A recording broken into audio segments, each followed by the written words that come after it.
We're back. I'm Jack Rickard of Electric Vehicle Television, and this is my compadre and consigliere El Breno Noto. Hey, good afternoon. It's over. It is over. It's over. That's all I can say. We had such a good electric vehicle conversion convention. I cannot, in all modesty, speak to it. It is difficult, I know. We're going to sprinkle in a few little things in each of the next several shows. If you want to know how it went, you really need to talk to somebody that was there. It was over the top. It was stupendous. The greatest show on earth. We just, they started arriving Friday before, the thing was scheduled for Tuesday the 12th of August. Yes. They came in, by the time I got here Friday morning to shoot the show, we already had 4 here. Yeah. And they beat me to the shop. Yeah, I got here, I thought I'd get here a little early on Friday, and I was actually late. Yes, there were already people that had started the convention without us, Jack. And they stayed till Monday or Tuesday. We got the last one out. I think Mike Brown went back to Thailand on Tuesday. Yeah. We had people from Thailand, Portugal, the United Kingdom, the Netherlands, Australia, New Zealand, yes. Canada, quite a few from Canada. Yep. And this year, for the first time, several from Missouri. Well, we did, I know. We didn't know what to do or what to even tell them. I've always said I owned half the electric cars in the state of Missouri, but maybe not. Yeah, maybe not. We'll include some video with each show in the next 5 or 6 shows. But other than that, I can't really talk about it without sounding preening and overweening. And so let's move on. We traditionally start our show with some natter about Tesla Motor Company. And we've got things to natter about. We've got stuff to talk about. I have a personal experience. Yes. My wife arose this week to find a message on the car that said that her the ride height adjustment? Her ride height adjustment had a problem and gave an error code and asked her to call the Tesla Service Center. Really? This is the first time I've ever had a car just tell me, hey, I'm sick and I need service. I know. Usually I have to ascertain this by breaking down on the side of the road. We called them, and they said yes, it was a problem, and they needed us to. They first tried to fix it over the air. Oh, okay. That kind of remote problem fix. There's not really a problem. Oh. They did a firmware upgrade. Okay. And it caused the problem. Oh, man. Oh, the ride height problem. And they had a couple in Kansas City, and they had me, and a couple in St. Louis. And some of them they were able to fix, by software. They wanted to bring mine in. They came down and got it. Took it to St. Louis on a trailer. Worked on it. Put in a titanium shield over my batteries. You have to request that, but they're free. And so now we have a titanium shield. I thought we might take it off and use the titanium for something. I'm not. And then we'll just tell them that we never got it. Yeah. Then we get another one. It fell off. That's right. Could we have another one? Yeah. And then they brought it back and said it was all okay. And we got it the next morning and it had the same error code. Oh, okay. So they sent a guy down today, nice young man named Patrick, and he met us at the shop. I brought the car up here so he could work on it. They wanted to install some module here. I didn't know if they needed a lift or, jack stands or, what they were doing. So I said, we'll bring it to the shop. Hottest day of the year so far. Yes, it's 96 degrees. Yes. Be thankful we didn't have EVCON this week. Yeah, thank goodness. Miserable. Yes, we do miserable. And he's been here all day. I know. He's been out in the shop all day. Replacing a module in there that's the altitude adjustment or ride Oh, height the ride height adjustment. adjustment, okay. Apparently, it can't respond quickly enough for the new software. Oh, okay. And so he changed this module, and now he thinks he has it fixed, and we'll see. Yeah. But they have just bent over backwards. One thing that Matt up in St. Louis told me, he says, now, they're going to send you a survey. You got to grade us from 1 to 10. You understand that anything less than 10 is fail.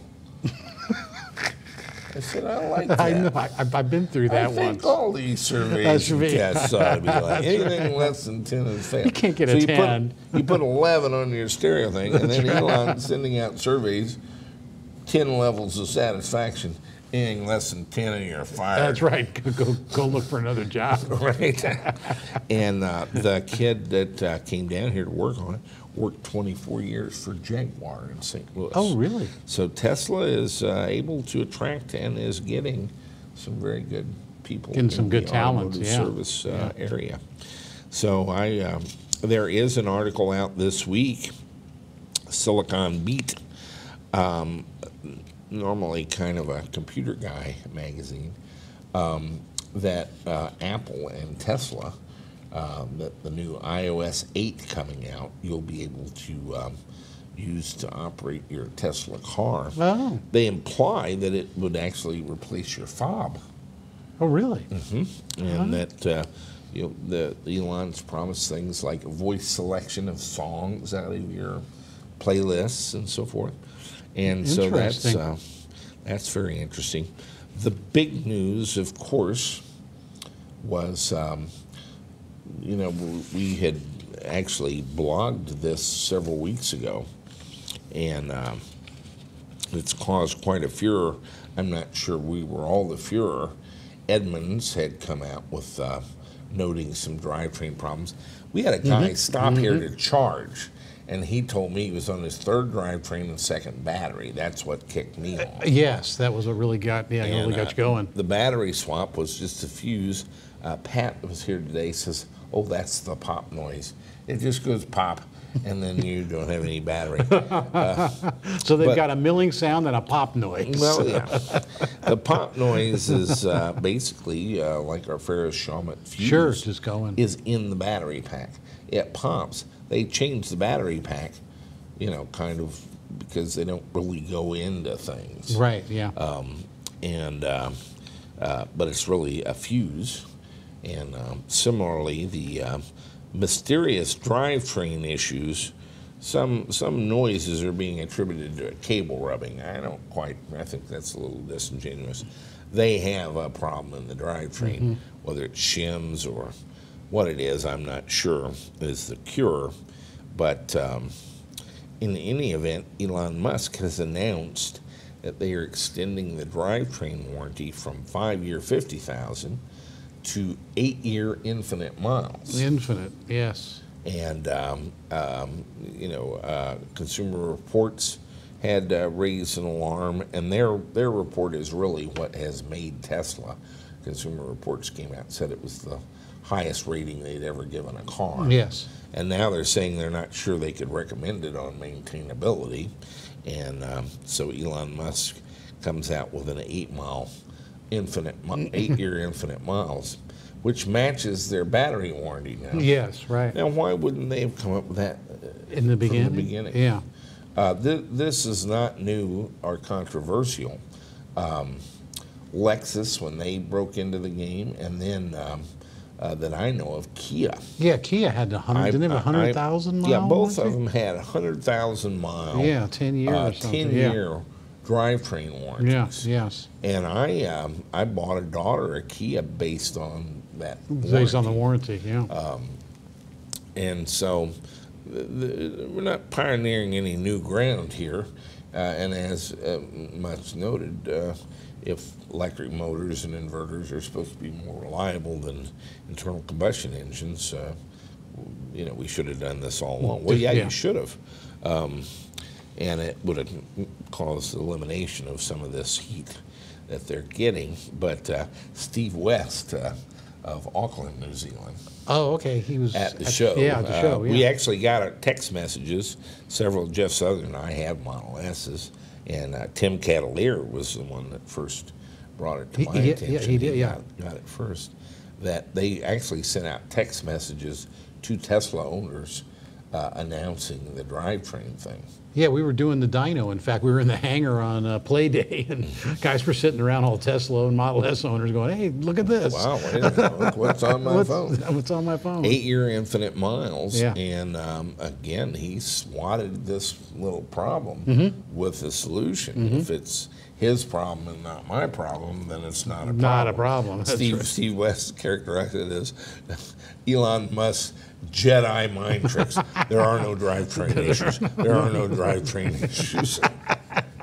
That's pretty good. And I thought it was perfect. That's pretty good. There are no drivetrain issues. Right. There are no drivetrain problems. That's right. Go on through. Go ahead through. Jedi mind tricks. So that's a little Star Wars reference. Yes, there you go. But, you know, I've got to tell you, I'm delighted with the car. And my wife is enjoying driving it. It's too expensive to be a solution, but it leads the way and shows the way. Sure. And I think he's carving a lot of new ground. See, the part I have not been able to convey, the rest of the automotive industry thinks he has come to compete with them and take away market share. I don't know how to explain it to you. Mr. Akers, he's declared war. He wants to burn your buildings to the ground, take your women and your beer, all your gold. That's right. Your factory Pave space. over the top of it. It's kind of a scorched earth kind of deal. That's right. It's not Rodney King, we can all get along. You could have gotten along. Now, Elon had to come play. There's not going to be any peace in EVville. Right? The way you sell them, the way you service them, the way you recycle them. Every bit of it, the way you do it is gone. You're walking dead. And it's going to take a certain amount of time to play this out. But the car has but a portion of the issue. Right, that's just a little piece. It is the service. Yeah. It is the sale. I designed my car online. There was no guy in a plaid jacket ever involved. Right, right. There was no salesman. I got to see it before I ever ordered it. Sure. They delivered it to my house. My car wakes up and tells me there's something wrong There's with the something car. wrong with the car, that's right. And then all I have to do is be part of the conversation of when and where they can pick it up from St. Louis, 120 miles away. Right. To go fix it and bring it back. And yes, we're in one of those things where they've done it, thought they had it fixed, and didn't have it fixed. But it is such a different experience from taking it in and sitting in the lobby and taking a loaner car and coming back. Now, I will say that the rumor of Tesla giving you a loaner Tesla is not true. Oh, yeah. That's They offered to rent me a car from National Rental Car. well, there you go. Okay. And I declined it. But that little promise is a little overdone. They're simply unable to do that. And it makes sense almost to me. Particularly these things that are recall-like in nature. Oh, yeah. Wow. They're going to be doing everybody at the same time. Yeah.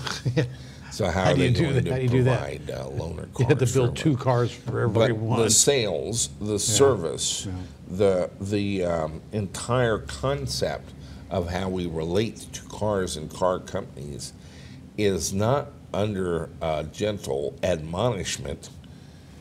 It's under attack, and you need to be on one side or the other. And if you were already making cars, you really don't have an opportunity to change sides. Right, you're on the wrong side. I'm sorry, you're dead. You're Eastman Kodak and film cameras. Kodak. Sure, maybe it'll never be as good as film. That's right. Maybe the wind will blow backwards. I don't know, but it's you're the walking dead. And, you know, I'm delighted with that state of affairs. There you go. Let's, enough about them. Let's talk about us. Okay. What have we done this week? Well, let's see. I just want to throw in one rumor here from Edmunds that the Honda has decided to discontinue the Fit EV and the Insight. I guess they just didn't make a complete commitment to it. How a company can own it that much and be that lost? I know. Honda actually had already won the electric car market, and they hadn't even built an electric car. We had a guy at EVCON who had purchased a Honda Insight. Yes. Used a Reno battery pack that he got from us. From us, yeah. Better Place liquidation extravaganza. And an AC50 motor from HPVS. Yes. And had a delightful little car that he drove here from eastern Tennessee. Yeah, he did. And it was just the around 2,000 Honda Insights were so light. They're all aluminum and plastic. They have the coefficient of drag of about a Tesla. Within a point. Really low. Yeah. And when you take out their battery pack and some of their stuff out of the back, it is a huge battery compartment you can build and still have a whole luggage area back there. Yeah, it was pretty cool. His conversion was really cool. And there was one on eBay that was going, it was up to about $5,600 when I dropped it, but it had 46,000 miles on it. There's a cult of people that drive these cars as hybrids. And they get them up to 300 or 350,000 miles, and the cars just won't go. Oh, okay. So then they go try to find them a cherry used one with less than 150,000 miles on it. And they buy that and drive it until it's got 300,000 That's funny. It is. It's really cool. And then there's some EV guys that are snatching them up to convert them. Nice. And now they did a follow-up to the Insight that isn't half as good. Not even, yeah. And then they introduced this Fit and sold 30 of them or something. Yeah. And are now getting out of it. Yeah. No, they're saying they're getting out. Yep. Losers who should have been winners. I know. And on the Apple stuff, I think we're going to be able to drive our Teslas with our phones. Cool. I still think, even at these ridiculous valuations, that Apple and Tesla will eventually tie the knot, do a merger of equals or something. Let's see, Tesla's recruited Mac hardware vice president Doug Field, director of manufacturing technology Rich Healy, and security researcher Kristen Paget. He's poached all of them from Apple already. Yeah, that's. And the one thing, I talked about our hackathon. I think it scared them. Yeah. They hired her like days later, and showed up at DEF CON, and have purportedly done contractual consulting contracts with about 30 hackers. Oh, really? To help harden Tesla's. To help harden the Tesla, yeah. Thing. John Metric was here, and he and his partner Adam Adam introduced a AC inverter for racing of 500 kilowatts, 1 megawatt, and 1.5 megawatts. Somewhat of a fantasy. Yeah. They don't actually have them. And in fact, they're waiting for Otmar to design it for them. Uh-oh. But the story is that it may run motors out of the Tesla Rex. Oh, out of some Reclas, huh? I don't think Stretchla's ever going to happen. I don't think so either. I don't think that's going to happen. We kind of talked about that a while ago, yeah.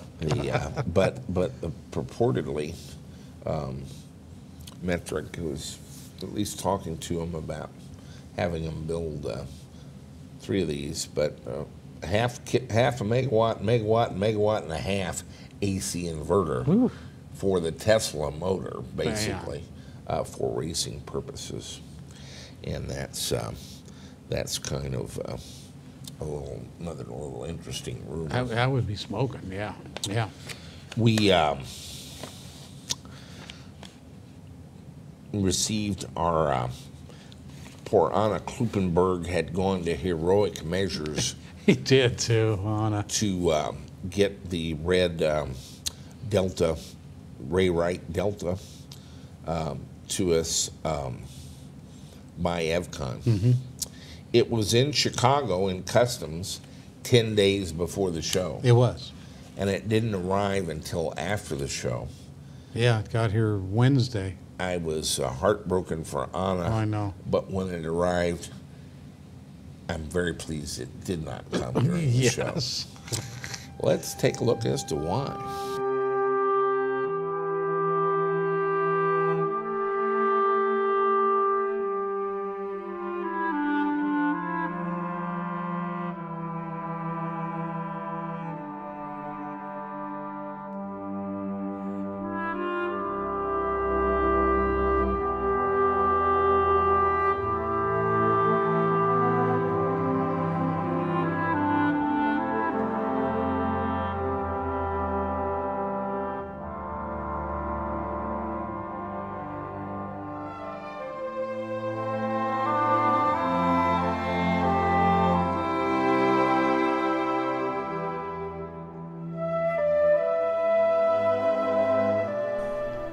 Irony of ironies. Here, the faithful EVTV crew, to a man, struggles manfully and heroically to keep from getting even one scratch on the boat. Notice that it left Amsterdam in a crate and arrives with no crate but cardboard boxes and iron straps that were never on the boat to begin with. No one from Vanguard ever mentioned any incident. The truck drivers never gave us a clue. While our crew is struggling away very carefully to keep from getting even a tiny scratch on the brand new boat. I have no idea it was destroyed before it ever arrived.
All right, so the Delta is inside the shop.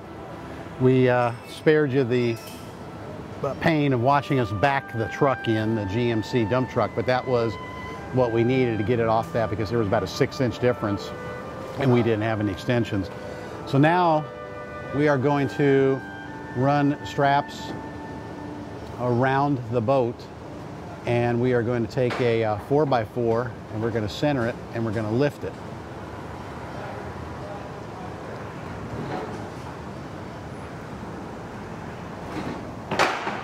And that's what they're doing. So let's go inside and see what we can see.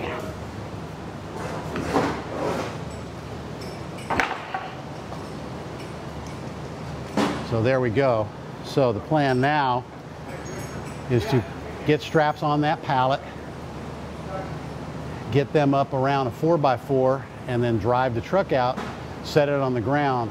Once we take all of the wrapping and cardboard and everything off, we do have 4 straps that will cradle the boat, and then we can actually just lift it and drop it on the trailer. It's just without using the extensions and trying to be probably overly cautious, which is okay. We'll get it off. It's just taking a little extra time, but I don't see that being ultimately an issue, because we're trying to just get this boat off here with a bunch of guys that are obviously not boat guys, but do love electric vehicles, and in this case, a future electric boat.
Wave up to the camera and Anna. He's been watching on the shop cam. Poor guy, he scrambled all spring and summer to get this here for EVCON. He did. Got it to Chicago in plenty of time, 10 days before the event. Yeah, it was way before the event. And they could not put it on a truck and move it here in 10 days. No. It's just a criminal thing. That's a company called Vanguard Logistics, and they're off the list. They're baby. off the good night. They've also gouged me a little bit here and put a scratch in my pretty red paint. Oh, shoot. I don't even have it unpacked, and I can see that.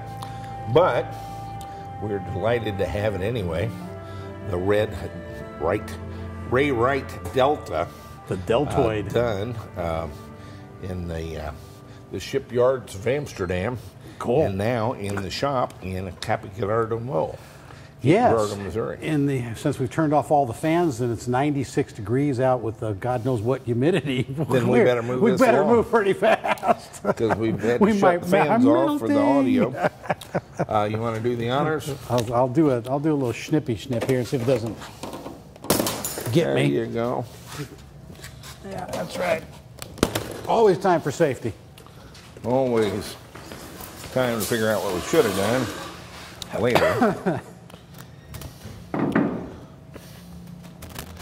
I think I've got a magic got a knife. We're going to have to surgically remove this thing.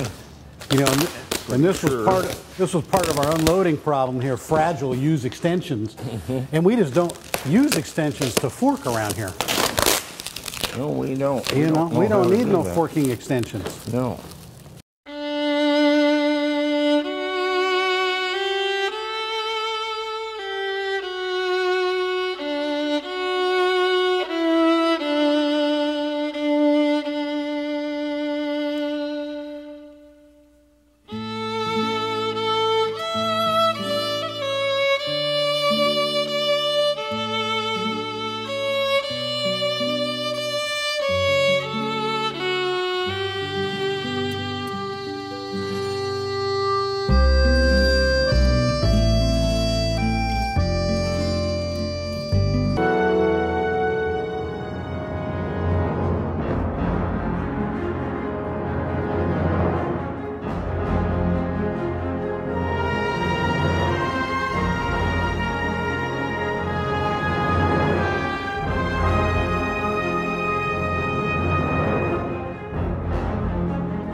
So we kind of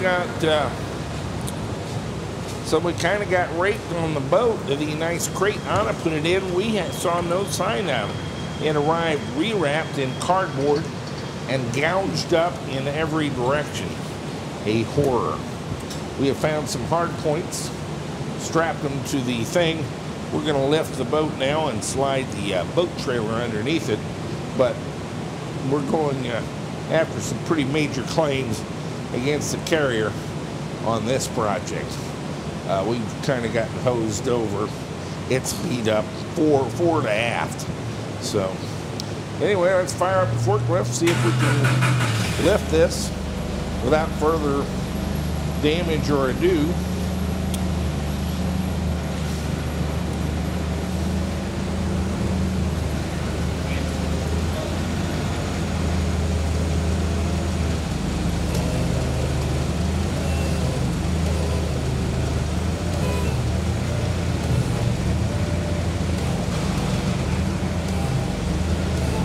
We okay? Yeah.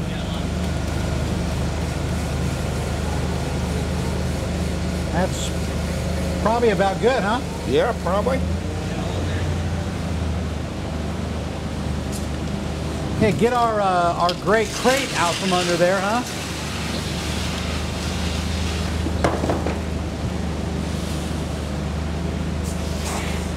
Will they owe us a little extra for the crate we didn't get?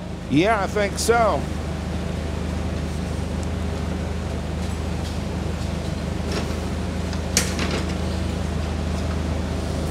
Need it. Yeah, to go that way. Is it high enough? Yeah, a little higher. Okay.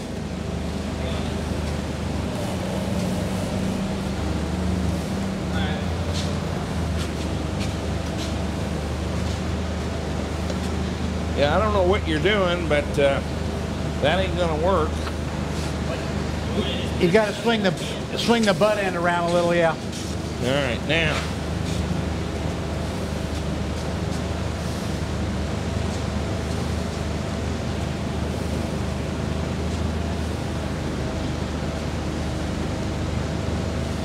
We need to go forward a little. Yeah, go forward a little I more. don't want to get this shaft. Oh shit, we're into the forklift. Yeah.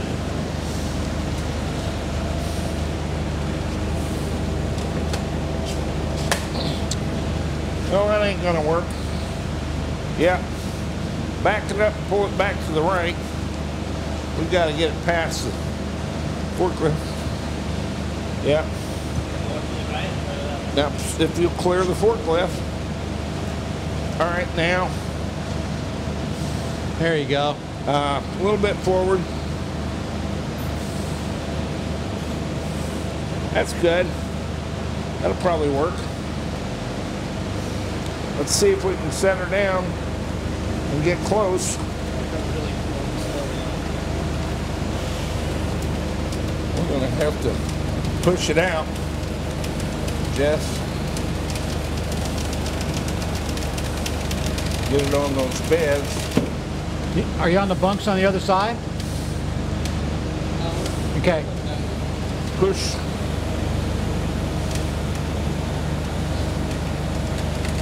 Push, Jess. Yeah, you're getting that deal over there kind of close to the other side. Oh, on the other side? All right. No, I've got plenty of room. I'm right in the middle. We're centered. Let Drop her it down. a little. Let her down. All right. Oh, what's that? Is that cardboard? That's Oh, okay.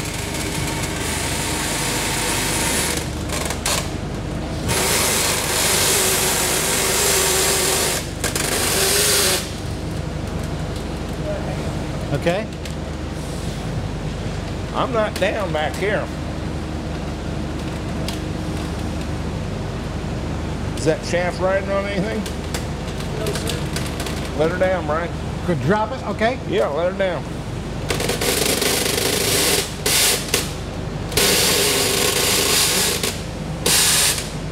Let her down. Is it down? Yeah, but let her down. Let her work down. Okay, that's good. Now let me look at it. This is centered back here.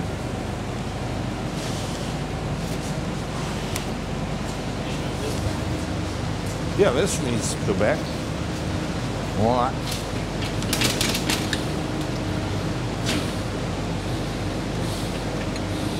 And this needs to come over.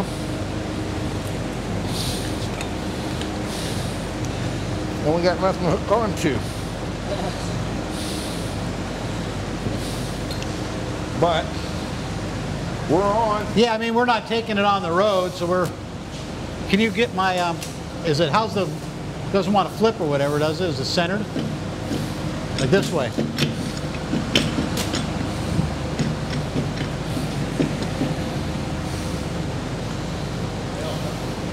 Go ahead and pull the, go ahead and pull the things off then, I'll get out of here.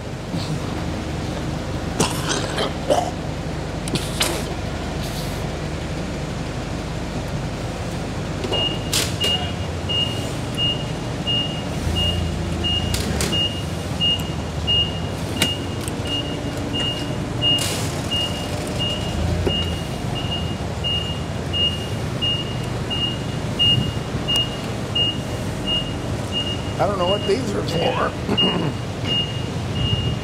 You want to grab those things, Jess?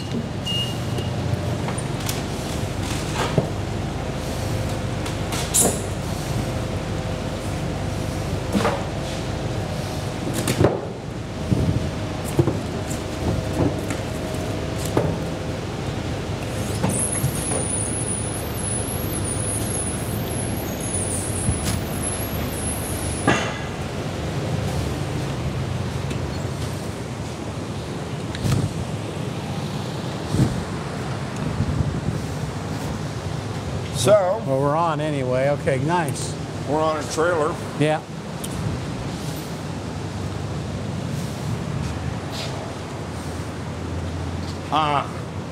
A little buff mark there. Fingerprint. I got it.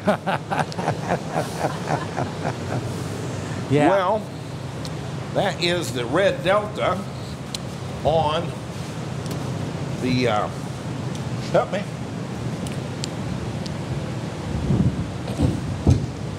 On the trailer. We still have to bolt up the trailer a little bit. I don't know what these are for. They're not going to do us much. No, not right The now. way they are. Guess they'll help guide you on in the water, maybe. But we're on the beds. The reason it didn't get here from Chicago in 10 days is because they were busy talking about what the hell to do about it. I know, exactly. And they decided to wrap it up in cardboard And where plastic maybe we wouldn't notice, I guess. I'm not sure. Yeah, then it must have fallen off a forklift or something. It looks like it's been dragged down a gravel road by monkeys. Sideways. Yeah, exactly. I don't know what this is about, but we'll get an estimate to repair this, what was a gorgeous mirror finish, beautiful. red paint job. Yeah, where you can see the paint. And now is we've got beautiful. gouges with curls of aluminum coming out of it. I know. And a thoroughly messed up nose. And we'll have to get an estimate to have all that repaired, and the whole thing will have to be repainted, I'm sure. Yeah. But it's a dandy little boat. I have seen it in the videos, but this is a piece of jewelry. It's really right? nice. Yeah, it's really this beautiful. this is a fantastic thing. I think we can get that boatyard in Amsterdam and make these fast as they can. I think so. And This we'll is beautiful. convert them to electric as fast as we can. I don't think we'll ever catch up. No, I don't think so. I'm going to ask Porsche to let us use her name. Yes. That's a little red Porsche. Little red Porsche. And Let's put right now it's Speedster. kind of scratched up, a little red Porsche. Yeah. And Anna tells me none of this cardboard does he know anything about. He put it in a crate. From with the film wrap. photos that they sent over today that you got and showed me, it was in a beautiful crate. We need to be reimbursed for the crate. We might be able to use that for something. Yeah, right. And so it's an amazing piece of artwork, actually. Yeah, it really is beautiful. And this is going to be a handy stablemate for the Aristocraft. My goodness, we're going to be handsomely boated around here. Quite. If with small boats. And the truth of it is, boats and airplanes, the bigger they are, the less likely they are to go. And if you have a small boat or a small plane, you'll fly it or do go something boating with it, yeah. And then the bigger they get, the less often you go in. Yeah. And so I think we're on to something with these little handy speedsters. Yeah, these are that cool. You can just jump in and Just take go. off. Yeah. And, Don't need a huge vehicle to tow it or whatever. What a blast. I can't wait. And so this is going to be another project. And I think a fun one. Stay with us. All right, we'll see you then. Ay, ay, ay. Lucy, you got some splaining to do. Got some explaining to do. There is so much wrong with this shit. There's a lot of stuff bad here. I don't know what's going on, but it left Amsterdam in a wooden crate. A beautiful crate. Yeah. And it arrived in Missouri wrapped up in really weird cardboard boxes from the United States and like from pizza. Vietnam. Pizza boxes from boxes. Chicago. And In saran wrap. when we unwrapped it, it was just a horror. Yeah. Getting it off the truck was tough. Everything was tough. And it's just gouged and not scratched, gouged with curls of aluminum. Yes, I got some in my hand, I think, last Did you night. get a splinter? I think I got an aluminum splinter. We got it off the pallets and onto our boat trailer, but I'm glad he wasn't here to see it. I will say this. His videos, nor ours, are ever going to do this boat justice. No, I had no idea how beautiful the lines of that boat and the fit and the quality. We had talked several years in the past. He wanted to get involved in this, and he lives in Amsterdam where the streets are water. Yes. So it wasn't much of a leap for me to suggest that our first build, the 356 Porsche Speedster,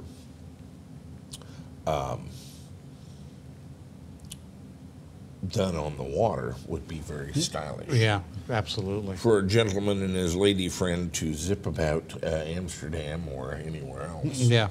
in a sports car, a useless one. It doesn't do fishing. Right. You can't barbecue on this. You're not going to send Lloyd Bridges off to sea hunt. It's not a dredge. It does not pump sand. No. It's a sports car. And to do a sports car, but of the water, what a talented kid and a great eye. He spotted this thing, got it, and now he's got one of the ablest craftsmen of small boats Yeah. in the Netherlands doing this. So I was shocked at the damage. The reason I was shocked at the damage was the mirror-like gloss red finish on this boat, and the line of it and the size of it and the proportions. You're never No. going to get this on a video. This is a work of art. Yeah, it's beautiful. Yeah. We are going to put a UQM motor in it and 120 cam 80s and make this puppy fly. And then we're going to apply to Porsche to use their name. For a license? And pretty much pay whatever the fee Yeah, whatever the is. fee is or the licensing And bid I is. think they're going to be very resistant until they see the boat. And after that, I don't expect any problems. Then they're going to want to put their emblem. Even from the Teutonic Germans. Yeah. I think they'll like it. So we are going to do the Porsche 356 Speedster marine version. That's right, the Wasser version. And I am extremely excited about this boat all of a sudden. It's just, they did the upholstery and the red, just the lines of it. This is a classic boat on introduction. And I'm probably going to call him this week and put 2 more in work. Get them going. Get the keels laid. And we're going in the boat business and just going to make these things simply because we can. Yeah, beautiful boat. And I don't care if we make any money at it or not. We're just going to make them And a few lucky people will either buy them from us or get them at my bankruptcy. Either way. Either way, we're going to make some, and I just cannot believe how stunning the line on this boat is. It's just gorgeous, and the color of it, it was unbelievable. Unfortunately, it has been criminally mangled, and apparently they attempted to cover it up. Did not notify us of any incident at all. No damages. Delivered it as if it was whole, and fortunately, Anna had fairly heavy insurance on it. And are they going to pay? Yeah, they're going to have to pay. They kind of did a job. That's the boat thing, but I think a UQM motor in that, and some of these new cam batteries, this will be unbelievable. Yeah. Just a piece of jewelry. It'll be a sports car. And again, that's its purpose. It's not to fish in. It's not to haul shit. It's not to barbecue on. It's just a sport runabout. Yeah, absolutely. For 2 or 3 people. And we are going to lose that hideous steering wheel and put in my white Petri There we go. steering wheel like the Speedster. And but I think it's absolutely going to drive people crazy when they see it. There are thousands of lakes right now, and this is unfortunate and kind of stupid. But people build houses around these lakes, and then all get together and vote to make the boats go away, which is why they came there in the first place. That's why they want to live on the water. And so they are outlawing outboard motors and the motor noise in thousands of lakes across the country, just helter-skelter. And so a clean, quiet electric boat becomes, the perfect solution. It makes a lot of sense, absolutely. We are going to shuffle some of our priorities here with regards to builds, and I have some reasons for that. Let's get back to Thing of Things. Okay. Okay, Brian, what we have here, I don't know if we ever introduced this or not, we have another 1974 VW Thing. We do, a green thing. I bought it some months back, $13,000. It was in really good shape, pretty nice paint, and it's kind of an army green but glossy.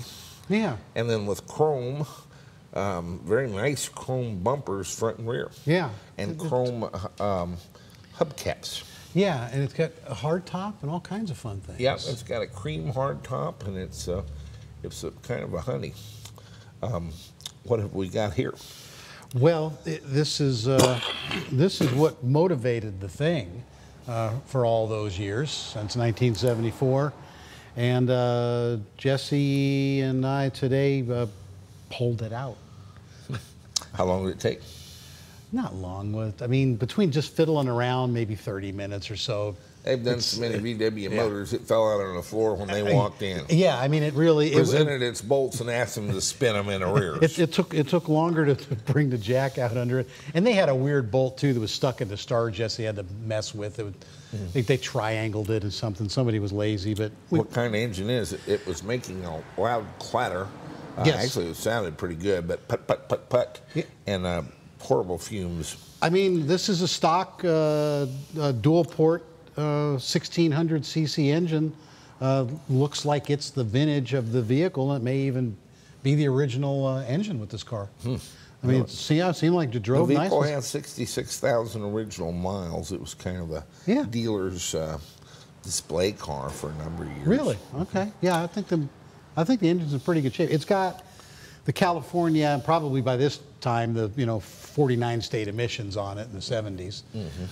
But anybody could repurpose this if anybody out there was in the market for a VW engine, I suppose. We'll put it on eBay. There we go. It'll be there, guys. Spin it around, show us the business end of this thing. Sure. Let's see if I can do this without... This is a good time to show it. Having it land on me. This is why the VW engine is so popular.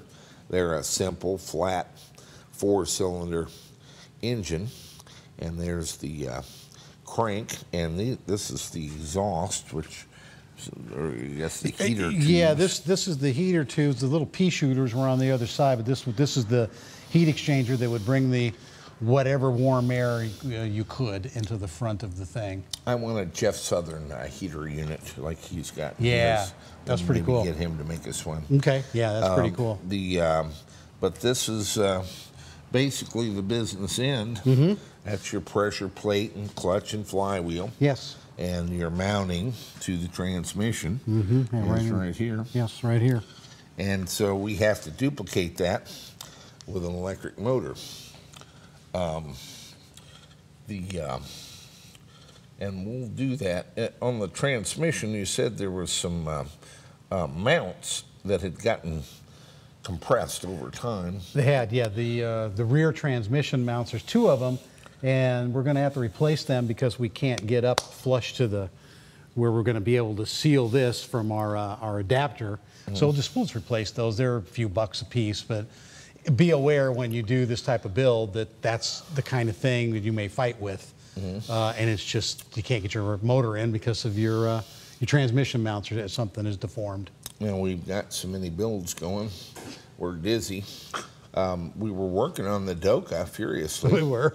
Paint is not really a stopper around here. But I've slid this into the line ahead of everything else, including, well, your Carmen Gia rolled at EVCON. It did. The Carmen Gia rolled at EVCON. But you got some...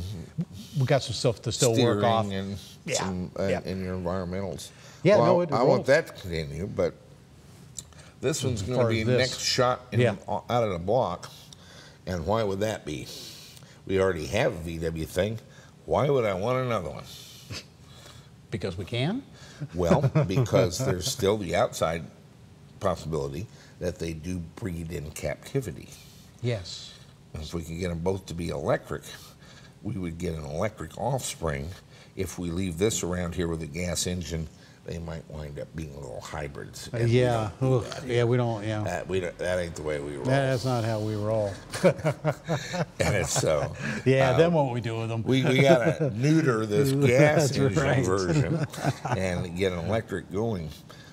Or might it be that we're having such success with the JevQ and the Siemens motor with the DMAC 645? Okay. And we have a bunch of Coda motors now and inverters. We do. That we got from the Coda bankruptcy and have since extended that with an agreement with UQM to get the same motors and inverters directly. I've been working on a UQM object module for the JevQ. Yes. Okay. And in fact, some of you alert viewers who stay awake and go all the way to the all the way to the end of the show may have picked up on a Green Army truck that is Oleg in Moscow. Yes. Who's already running a Coda motor in that truck. Yes. With some of my early efforts at a object module for the Coda inverter. Yes. And so forth. So that's a big truck, a big old Army truck.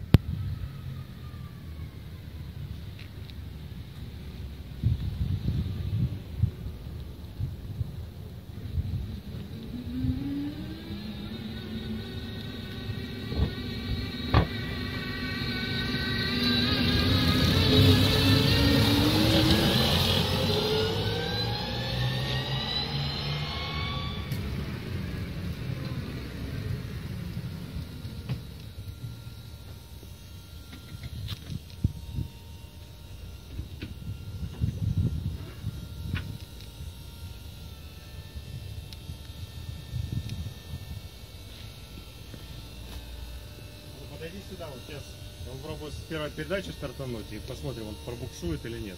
Ну, на колеса там больше задние. Да, или там какие.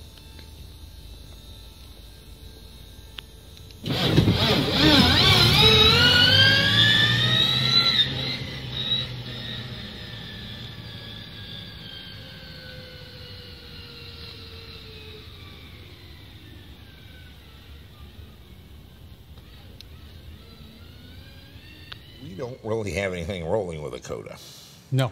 And we're going to put a Coda in the Aristocraft. Jeff Southern and Daryl Allardyce Yes. are now the official team on the Aristocraft, and it has been towed off from EVCON. Yeah, they took it right out of the arena. Right out of the arena building back to Georgia, from which it came.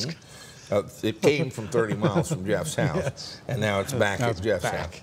But I'm very excited. They're going to do that build, and I think that team will do a lot better with it than I would have. Oh, okay. Thanks, guys. And that's going to get a Coda and some Cam 80s. Mm-hmm. But I thought that wouldn't it be symmetrical to have a Coda motor and a UQM motor and inverter in the green thing, while we have the Siemens and the DMOC in the yellow thing. Okay, yeah, that'd be cool. And then I have two operating driving test beds for the JevQ to operate those two things. And in fact, we can go thingus a thingus and have head-to-head thing races and compare the two things. Maybe probably take them over to Sling Blade, okay, and actually run them on the in-ground dynamometer over there. Okay, see what we got. And see what we get to the wheels out of each motor system onto the thing. Our enormous Polish machinist friend, Lucien, yes, has done me a VW adapter for the Coda. Yes, that will allow us to mate a Coda to a VW transmission. Cool.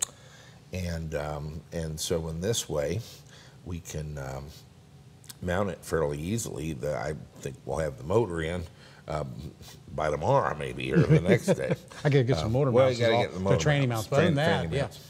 And we'll basically have to put a clutch and pressure plate on the Coda motor, a circlip. Oh yes, to hold that's right. The thing. Yes. And we're pretty much there. And so that will give us two actually operational driving test beds. And I can't stress, particularly when you're dealing with things like throttle feel and braking and so forth, how important it is to kind of thoroughly vet your software on the bench, but then also thoroughly vet it on the road. Out on the road, yeah. Before you turn it loose. I don't mind them wrecking Moscow, but if we're going to do this in some of the U.S. cities, I should probably have the software working. Get the bugs worked out. Okay. And Colin's, of course, helping me with that a little bit. I've had a few issues, but we're adding some features. Like, I've added a reverse input where you can do an electric reverse. Oh, that's cool. Yeah, that's cool. And a enable input where you could leave the JevQ on with 12 volts, but the drive system's disabled. Okay. And until you flip a switch and enable it. Okay. These are optionals. You don't have to use them. If they're set to 255, they don't exist. Don't do anything. Okay. But if you set them to any of the 4 digital inputs, then that's where 12 volts would mean reverse or enable. Okay.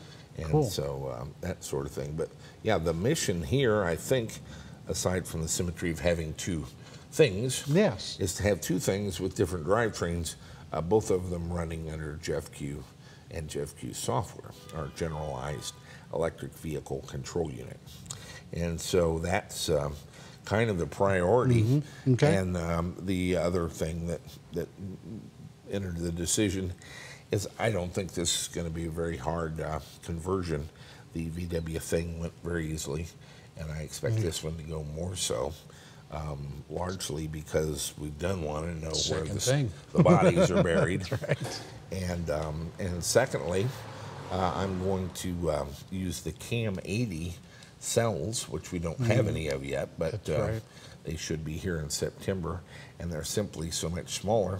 I think this one will have a third, again, the range of the That's right. the other 60s to thing. 80s. Yeah. The other thing gets about 60 miles. I think we'll get 80 with this just by going to the larger capacity but physically smaller cell. Yes. Yeah. And so this should be lighter.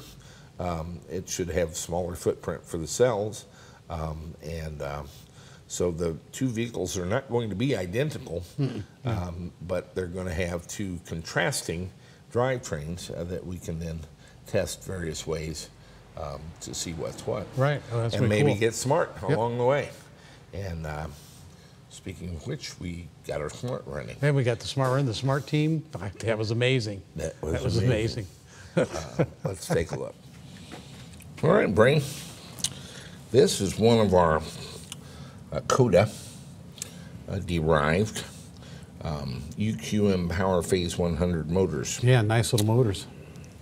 It's kind of interesting in that this is the VW coupler that came from some adapters we had Seb make for us. Yes. To hook the Siemens motor to the VW transmission. And we're going to have some more of those made.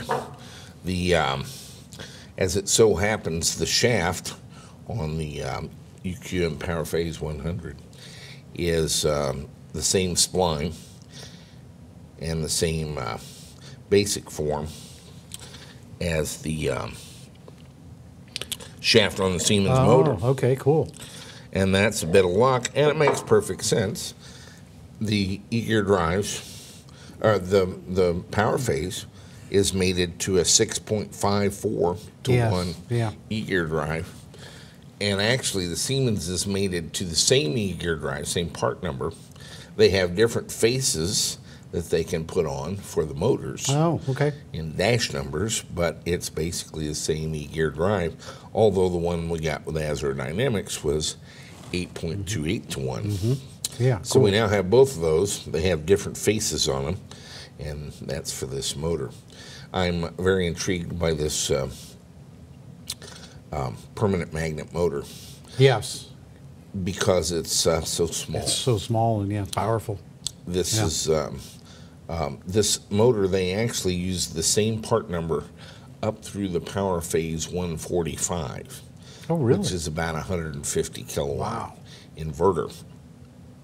But it's the same motor, whichever inverter you get. Yeah, We have wow. the Powerphase 100, Yes. which nominally does 100 kilowatt. But it's 11 inches in diameter and 10.5 inches long. Yeah, that's amazing. The Siemens is like 22 inches long Yeah. and, 12 inches Probably square. about a foot square, yeah.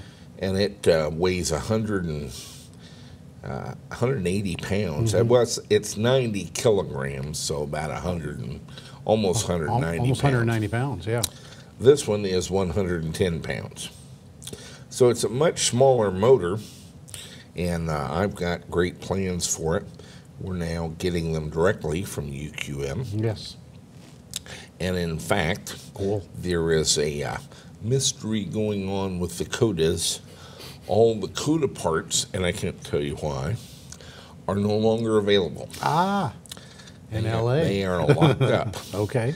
And we hope to have some big news about that to talk about soon. But we can no longer get the Coda parts, but we can get the motor and inverter direct from UQM. From now. UQM, yes. Cool.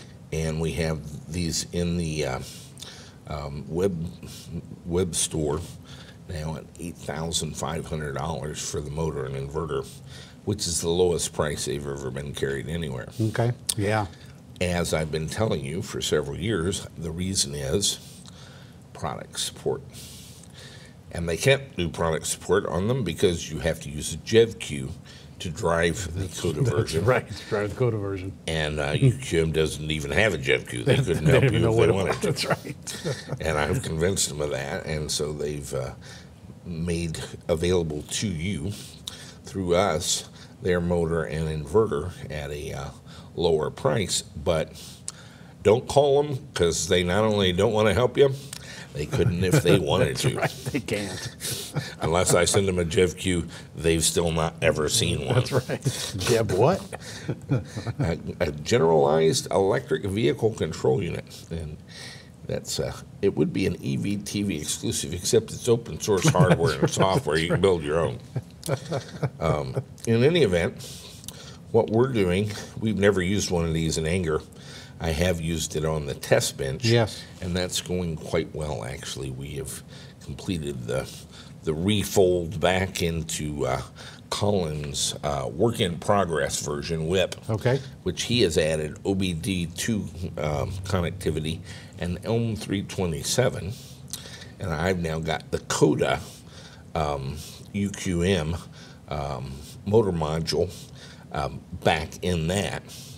And so we're getting some pretty serious features into Cool. the JevQ, whether anybody ever uses them or not. So it's time to use one of these in anger. And I think the thing.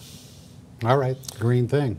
The green thing with this and the yellow thing with the Siemens should be two kind of parallel test benches. Rolling test benches where when we test something it's with our foot in it and our butt on the line, and I think that will be the way to do that. So I've bumped our thing project up to the head of the list, and right now we have discovered a leaky transmission. Yes, we have. We've discovered a leaky transmission. Pulled the motor, discovered a leaky transmissions. We don't do leaky transmissions. I don't understand them anyway. And I've kind of got a gear set I like. We need to get the gearing set, yeah. And so We'll send it off to Rancho. it's off the Rancho with the Yes, transmission. that's right. We'll anxiously await their resend of a spanking new looking one with the right gears in it, which may be the same one, but it's okay. It'll Yeah. be a rebuild. Right, it'll be rebuilt. Meanwhile, we're trying to adapt this to the VW thing, and we have copied essentially Sebastian Bourgeois' Evnetics does some great adapters, and in fact we buy quite a few from them and sell quite a few of them. He did us one for the Siemens that was heroically expensive. Okay. But actually we bought, I think, 10 of them. And so but we need one for this, and they're kind of full up on projects right now. Yes, yes. And so we're going to, we've called in a Lucien of Cape Precision Machine, our enormous Polish Lucien Zielinski machinist. Yes. And he's put together quite a thing here. You want to explain the theory? Well, what we've done, and this is kind of the key, and you were explaining this to him, was was this adapter plate that has the Siemens on the one side, has the VW flange on the other side, so that we can just mate it up. It has all of the threads for the gland nut. Threaded for the gland nut. And it rides in, this would be the transmission side, it rides in two different sets of bearings, which really is kind of cunning. And these are the bolts that he made. He made this, and with bolts for our face on the. Yep. And then, go ahead. And then. These are the studs that we'll use to bolt it to the VW transmission, and this is the locating boss here. And this is the second shot at that. Yeah, the top bolts on a VW transmission, they look square. They do. But they're 10 millimeters closer, the two top bolts. They're 200 millimeters. These all are 210 apart if you measure. These are at 200. So there is a top to the VW transmission. How many times have we gotten that dicked up? I know. Why don't we make a template and hang it on the wall? Just hand it to people. Hand it to me. That has the measurements and so forth for the VW. I mean, we've done a million of these things, and we get it dicked up every time. Yeah. Wind up with motors sideways, upside down. Yeah, at least 90 everything. degrees off. Yeah. And it's all because this is not a square No. bolt pattern. Nope. It goes one way. And by the way, if you have ideas about it going a different way, you wind up with a car turned on its side or turned on its back. That's right. If you really want the motor. It just is what it is. So that's it. So how did we keep this thing in here and keep it from coming off the end of the shaft? So what we do is we've got the VW flange side, and this would be the transmission side. So we would drop that in between those two bearings. And then we have what is called an external spiral retaining ring. Yeah, this thing has machined into it. This is kind of a key. A little shoulder on this end and a little groove on this end. Now that shoulder bumps up against just the metal part of the bearing. And then this, with this keeper, butts up against the other side. And so I can put this in so far, and now we're hard against the shoulder. And now, what do you call this thing? This is an external spiral retaining ring. It kind of looks like a slinky, a little mini slinky, and then what we'll do is we will just get it started in that groove. You just get one end in one the end groove. in, and then you just kind of roll it around in there and just keep pushing it in. It's really kind of cool. I've never seen one of these. And you just push it in until you finally get the last little piece over, and that's it. So its tendency is to compress back to its original diameter and inside the groove, but it lips outside just against the metal against part the metal again of the bearing. Yeah. And so now we're locked in both directions. It can't go in, it can't come out. It's held in place by these two bearings, and they're held with shoulders in the aluminum. And that's a pretty cunning. It's pretty cool. And pretty strong design. Yes. Why we need two bearings right outside a bearing? We'll have plenty of bearings. Well, yeah, we'll have lots of bearings. Yeah. We'll have all our bearings. Right. We won't get lost. We'll have plenty of bearings. Okay, so we're ready to put this on here? Yeah, we're going to have to slide this up a little here to the edge. To the edge. And there we go. And we'll probably just get a couple of bolts started here. We'll Let me swing this around. Why we call this show them top? Yeah, let's go ahead and show them top, yeah. Here in the back, we've got a junction box with our cables. This is our encoder position cable. We're not supposed to lengthen that. Oh, okay. Or cut it or anything. That's so our inverter's got to go somewhere where that can reach. Okay. And this is our three-phase cables. And we have danger high voltage. Yeah, and that will be the back end of the car, so you'll see all of that in the proper orientation. Okay. All right, so nominally, we're calling this the top. Yes, okay. And we've actually had to have this adapter drilled twice now. Yes. To get to the top? To get our transmission to the top. We've got some Loctite here, some blue. This will be the toughest bolt to get in, will be this first one. If we can locate this one, then we can get the rest of them. And we don't really have a boss in this design or on the face of the motor here. There we go, but it's not too bad with that ring in there. There we go, I found it. You found it already? Yeah. All right. So we'll just go ahead and tighten that up. And these are all recessed, so we won't have any issues with that. And we'll just get this snug for right now. Okay, and then we'll just start putting these bolts in. Put a little Loctite on each one of them. They're recessed bolts. They do have a lock washer, hex heads. Yep, little blue. When we get done, they're all beneath the surface where the flywheel would ride. Yes. Yeah, they won't get no interference at all. And this, as I say, is locked in there.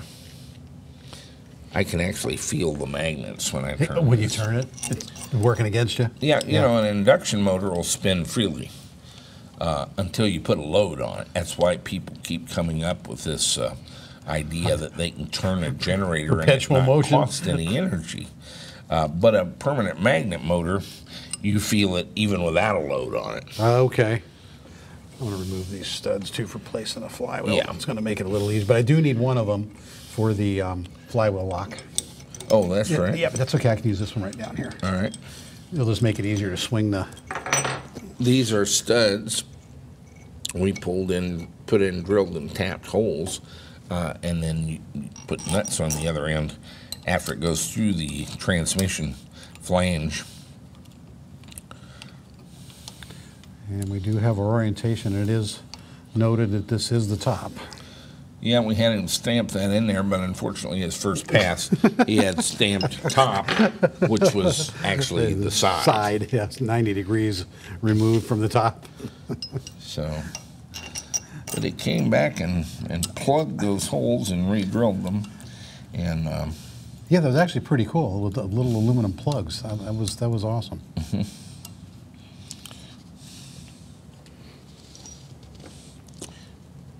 I think one of the holes he kept and then had to plug in, and the new holes aren't really in the plug. This one almost, but so no harm, no foul. No, it was off enough to where he had to get it right. Yeah, they really do too. The VW tranny, it really does. You really can't tell until you try to put bolts in that there is an orientation. It's the funniest thing. You can't really tell they're out of square until you are on it, and then they're not. Then it's like, oops. And with a heavy motor, trying to line that up with a transmission 90 degrees out, it's 3 monkeys in a football on a wax tile floor again. It's a mess. We code name French fries. French fries. God awful mess. A god awful mess.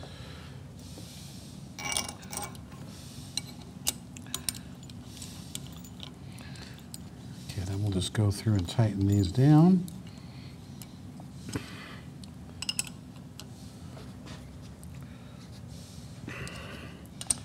In a kind of a star pattern just to get it. Get it on straight, although we got a flat face on a flat face. Yeah. This is not real critical, guys. In fact, I wouldn't even torque them. It's got a lock nut, Loctite. And there's, what, 300 of them here? Yeah, there's no shortage of these bolts. So we just tighten them down tight. Guten tight. Guten tight, yes. Must be a German word, I don't know. For what? It's something to do with females. I don't remember the whole joke. I don't remember the entire story either. I bet it's a good one. I bet it's a good one. It involves a frog. Oh, I love frogs. Anything with a frog, right? Yeah.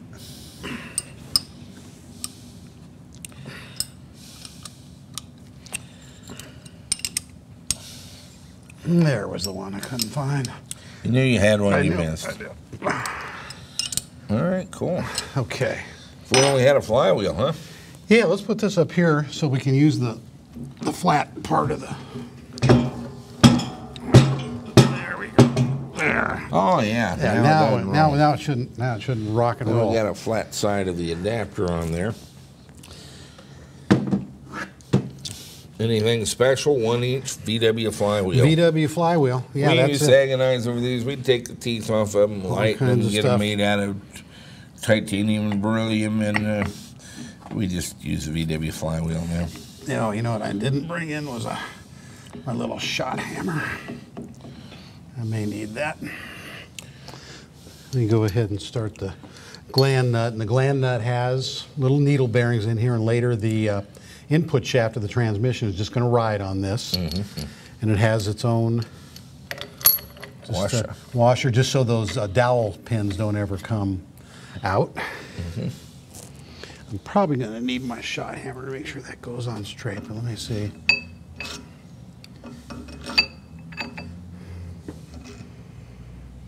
Why won't my flywheel lock go on? I'm not sure. Maybe because I need to do it up there. Maybe I need the shorter side. Yeah, that's probably it. And this is going to be the longer one.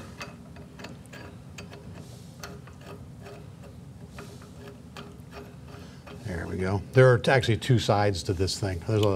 For the 200 millimeter flywheel and the 180, these teeth are different. There's always two sides to everything. There is. There's always two sides to every story, right? Yep.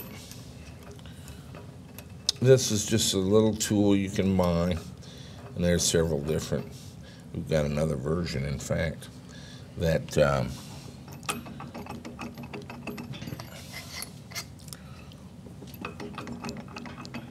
We'll just walk this on a little bit. I won't beat on it too much. Oh, I may have to. All right, we'll take a long wrench, just get some leverage on it. And this is a 36 millimeter that fits the gland nut. You have to buy those special. Yeah, a couple tools you do need when you're doing a VW. 27 millimeter for your transmission. Now, is that the same one as the wheel? 36? Yes, it's the same one as the axle bolts. Yes, on the VW axle. So this makes it some easier in that we don't have to hold the motor shaft or anything really, because that holds the wheel against the motor and adapter. Yeah, it sure makes it easier than trying to grab onto this thing. We've tried to do that before. When we took the Usually ring off. shreds my hands.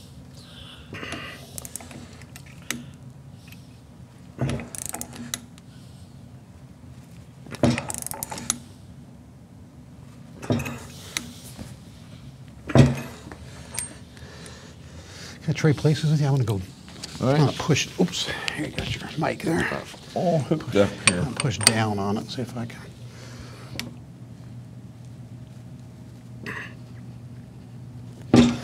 I'm gonna call that. Call that? I'm gonna call that a good day at the office.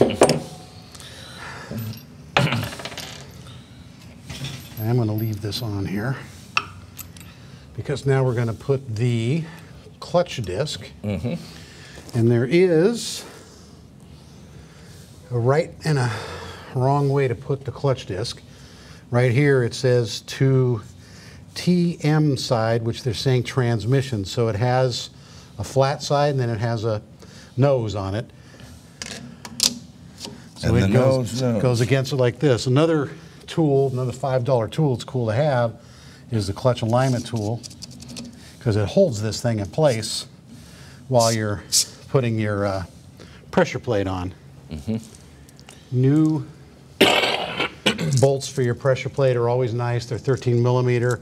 They don't have a washer. They just have they just bite into the Kind material. of like a Nordlock. Yeah, and it's good to Flange. replace them. Yeah.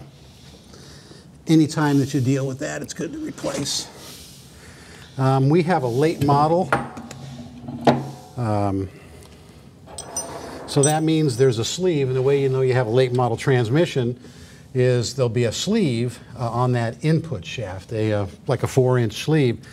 All clutch plates pretty much come up set up for an early model throwout bearing. So you have to take this off. Same type of thing. It's a little retaining ring. It's the same thing as a. I said I've never seen one of these spiral retaining rings. Yes, I have. There's one. One right I here. have one right here. And by the way, this is VW is swinging both ways. Some have There's one. the collar and some don't. We don't want the collar. We haven't done a build where we wanted it. And if you leave it in, you get to pull everything back out. I know. Because your adapter and everything, you get 1/4 of an inch from being there, and you can't get any closer. No, you And can't. the reason is that collar. Yes. And with all the modern pressure plates, the collar wasn't added in later years, it was removed. Yes. And so you use it with very early Volkswagens, and we almost always have a new throwout bearing that doesn't need that. And in fact, if you put that collar, when we put the motor in, it simply will not fit. No, you'll get up to the point of But you're so close, you're sure it will. Yes, you'll just keep This working is at it. This is one of those gotchas that you either have to know or have to learn the hard way. I think I've learned the hard way 2 or 3 times. We have. And it's you lose the collar, and that loses the extra 1/4 inch, and this thing will just drop right in to the transmission. Of course, we're actually sending the transmission out in this case, and So he's putting some Loctite on there. Some blue, yeah, some medium Loctite should be plenty for this. And this is a new clutch, pressure plate, and throwout bearing. We didn't use any of them from the thing, and that's pretty normal. I suppose the flywheel you could always use, but we tend to send the flywheel and the pressure plate out to get spin balance. To get balanced, yeah. We're showing you the assembly today. We're going to cheat, take it off and send it out and put it back on. Yeah, we'll send it out. We'll try some guys up in St. Louis this time at Archway. We usually send it out to Rimco in California, but it's a couple extra days each way. But I guess we've got the transmission going to California, so. Rancho, to Sam at Rancho in California? Yeah, Sam's and Rancho's in Fullerton, yeah. I think on Elm Street in Fullerton. There you go. So what I'm doing here is I'm just going to pull these down. And really, this does matter now because we do want to pull this where we don't pull it at an angle. We really do want to use a star pattern now when we're putting the pressure plate. Just turn it Just a couple of turns and just keep finding the loose ones. And kind of walk it down. Yeah.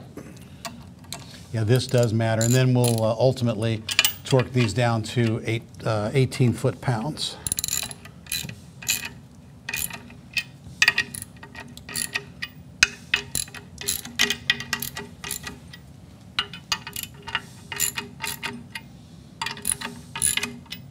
And you just feel all the loose ones as you start to take it down.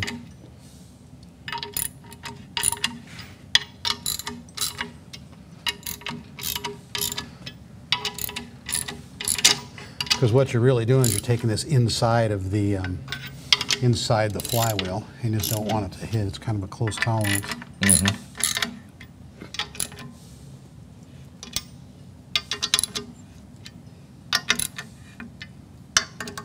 There's a loose one.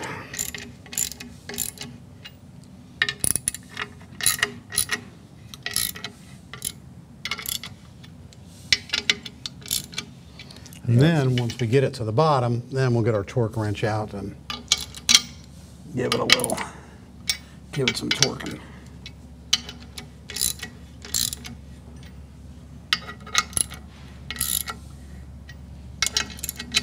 So clutch, pressure plate, drive wheel.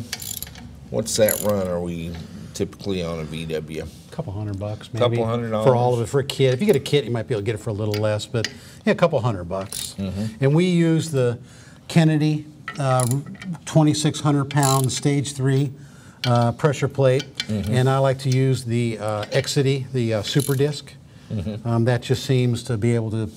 We seem to have the least amount of problem with that setup. We've had some ceramic stuff. We've had not asbestos, but two-sided, two different sized. It's just the Super Disc. Super heavy-duty ceramics and all that sounds good. Probably not the thing, but for electric applications, you do want a heavier than stock. Yeah. So it's a Kennedy Stage 3, unless we're racing or something. Actually, we've got a Stage 4 in the Speedster. We said put in the Speedster, yeah, and that makes sense in that car. And the VW thing, this would be sturdy overkill, but I think we're just about there, and then we'll torque this down.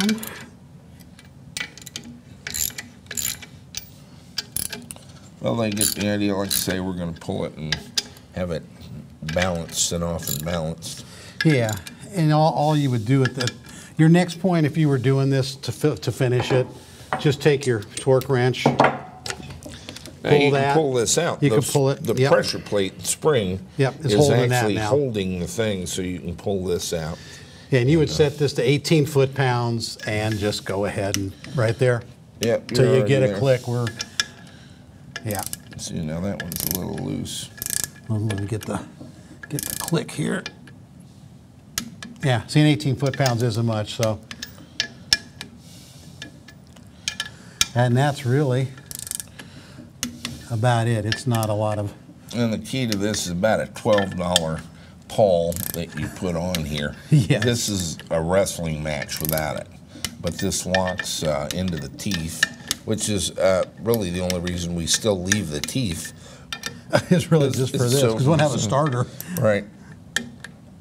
We don't have a starter, so this is just, but it makes it so much easier. And this, you just And this slide will come off out. as well. And that's it. And we put in our transmission studs, Right. and which is the long one? This upper one this is up here where the starter is, Yeah, yes. that's where the starter is. That gets the long bolt. Yeah. And now where your starter is on the VW transmission, we make a little cover plate because we don't want stuff to get in there. But that's also a good place to put a transducer. Mm-hmm. And if you do that, you want to put a couple magnets. Yep, you've got it right here. Right here on your ring gear. And Yeah, that's a good place. put We've a done that magnetic before. pickup on the starter, and you've got a good pickup for a tachometer on a motor that doesn't have an aux shaft. Right. And so that's kind of a big play. We might do that. Yeah, it's easy to do. Yeah, we've done it before. So that's kind of that. That is the VW adapter to the UQM. Now, and you notice I can't spin Not this like we to check true. I don't know, not like we could. Isn't that a problem? Yeah, we So can't. we have to do this very carefully, because normally we just put our finger on it and spin Sure. it, That's and not- we can see any wobble or anything off. With a permanent magnet motor, that's not really feasible. No, we don't get that luxury. We would almost have to hook it up to the test bench and spin it up Yeah. to see if it had a wobble on Yeah, it. and run a. I don't know, we could put a dial indicator or something on it, but yeah, no. One of the disadvantages of AC motors is the DC motor you can always hook 12 volts up to. Right, and make it spin. And make it spin before you put it on the car. We kind of have to put this on the car and take our chances. Yeah. Do the whole build and get it all built up and ready to go before we find out we made a Hope boo-boo. it's running true. Yeah. Because the AC motors, you can't hook voltage. You have to have a three-phase signal from an inverter. Yeah. To turn it at all.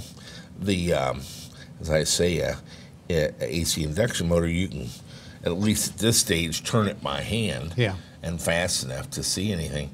With a permanent magnet motor, you can't do There's that. no way. It's not going to turn. No. So, but doesn't that make a tidy looking package? Yeah, that really does. I like that. And a small motor. It's tiny. Yeah, look at that whole setup. It's tiny. It just looks right to me. On the, of course, this hose is removed. This is our inlet and outlet for cooling for the motor, and you want to run your either separate cooling loop or the UQM says they routinely go in the inverter, out, in the motor, out, then to your heat exchanger. Okay. Okay. And so we may try May that try again, that, okay.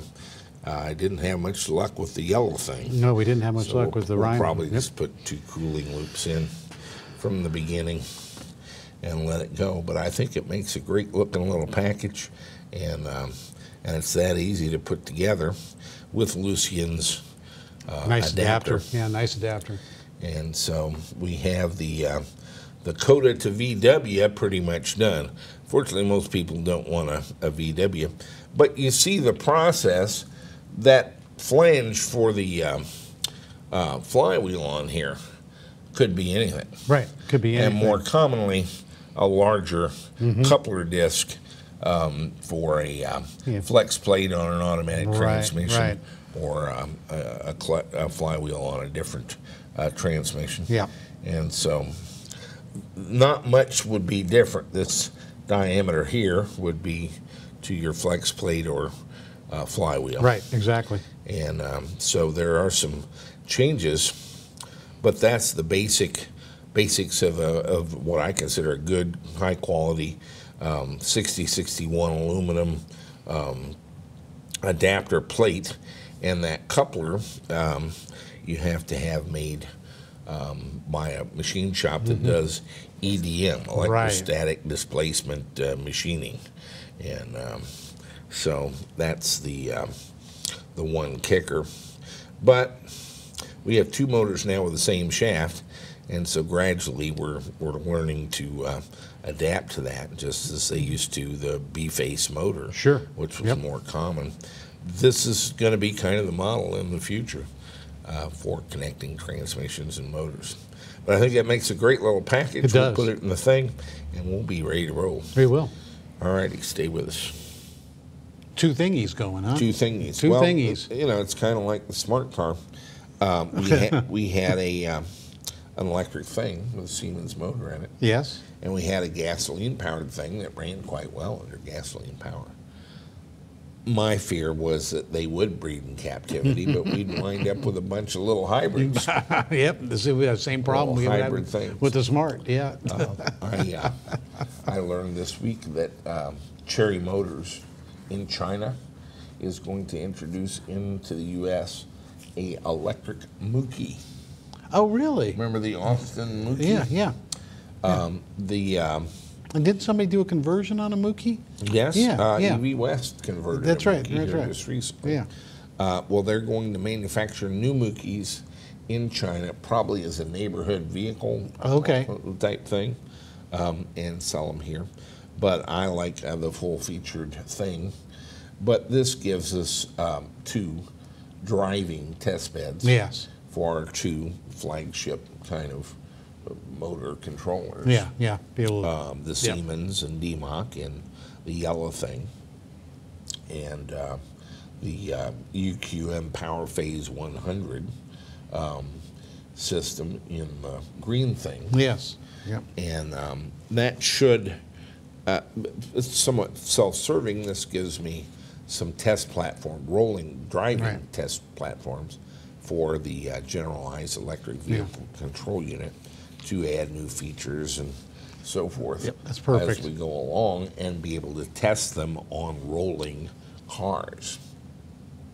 And so that's the kind of the gig. That's cool. Yeah, absolutely. And so I've moved that ahead because I think Lucian, having done me a pretty nice adapter for a VW with the UQM motor, I think we can drop that in pretty easily, or I thought so.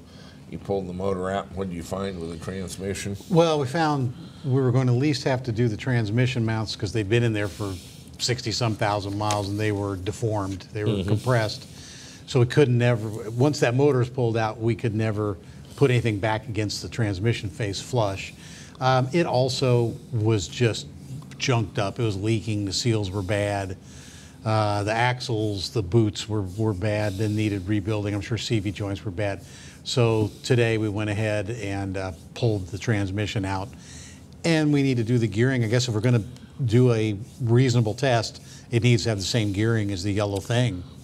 So you'll go head up. Keep the hubcaps and the existing wheels and tires, everything inboard. Oh, okay, yeah. Brakes, we'll just do it all. Yeah, we normally do all bearings, that. Yeah. Shock absorbers. Yeah, do all the tie All rod that. ends and ball joints and everything while we got it apart. It was gorgeous from the outside, but as in many things, eBay, when you get into the nuts and bolts of it. The car has 66,000 miles on it, but it's 50 years old. And so it's everything from the brakes and bearings on in. Yeah, we'll do it all. Yeah. Just replace it. And but it'll still be a nice little build. I am going to put cam 80s in it. Oh, nice. And that should give it a little advantage over the yellow over thing the yellow that thing, has yeah, with 60s. CA 60s. Yeah. I should be able to put cam 80s from China Aviation Lithium Battery Company in there in a smaller footprint than the CA 60s. Than the 60s, yeah. We'll have a little bit more range, which won't really matter. No. And a little more power, which won't either. Both battery sets overpower current-wise the Yeah. Oh, the inverters, yeah. But maybe a few pounds lighter than the Yeah. yellow thing. And so that's going to be an interesting deal. You had a fascinating idea for the this year's EVCON with the team build. We did have a team build. Let's take a look. All right.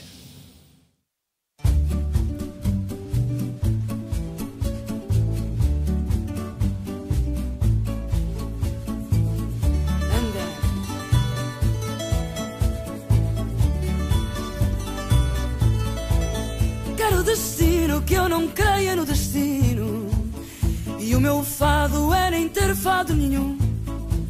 Cantá-lo bem, sem sequer o ter sentido. Senti-lo como ninguém, mas não ter sentido algum. Ai que tristeza esta minha alegria. Ai que alegria esta tão grande tristeza. Esperar que um dia eu não espere mais um dia por aquele que nunca vem e que aqui esteve presente. Ai que saudade que eu tenho de ter saudade. Saudades de ter alguém que aqui está e não existe. Sentir-me triste só por me sentir tão bem. Alegre sentir-me bem só por eu andar tão triste.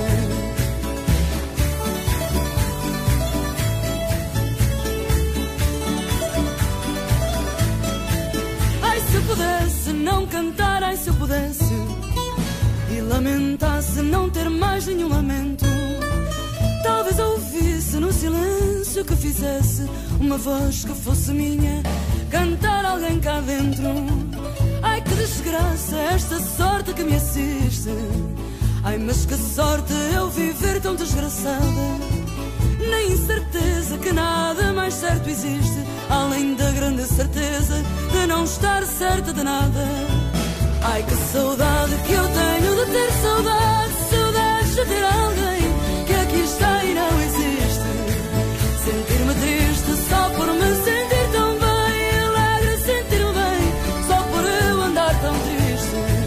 Ai que saudade que eu tenho de ter saudade. Saudades de ter alguém que aqui está e não existe. Sentir-me triste só por me sentir tão bem. Alegre sentir-me bem só por eu andar tão triste.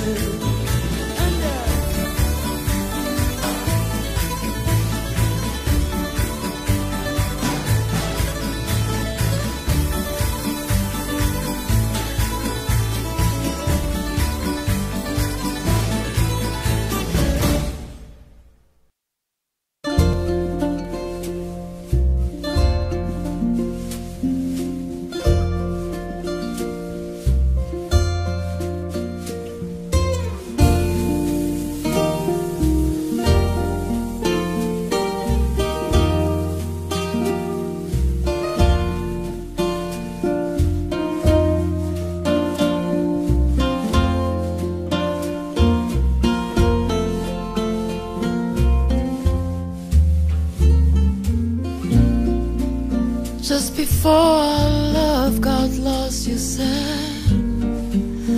I am as constant as the northern star. Then I said, constantly in the darkness, where's that at? If you want me, I'll be in the bar.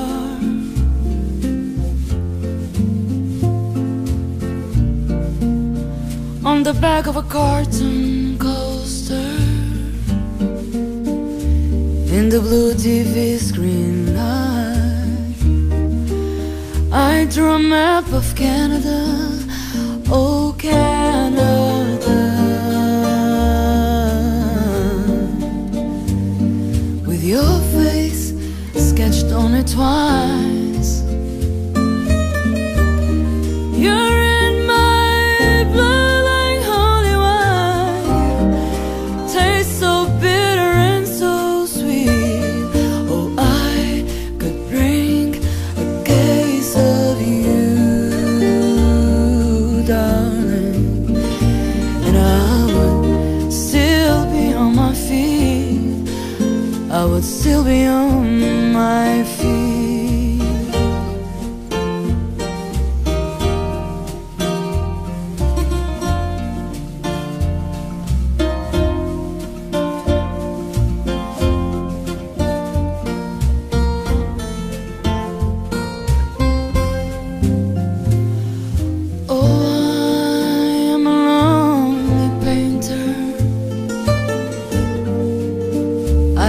box of paints. I'm frightened by the devil, and I'm drawn to those ones that ain't afraid.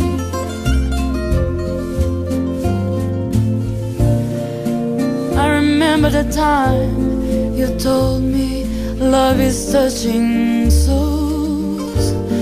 Should you touch mine? 'Cause part of you pours out of me in these lines from time to time. You're in my blood like holy wine. You taste so bitter and so sweet. Oh, I could drink a case of you, darling, and I would still be on my feet. I would still be on my feet.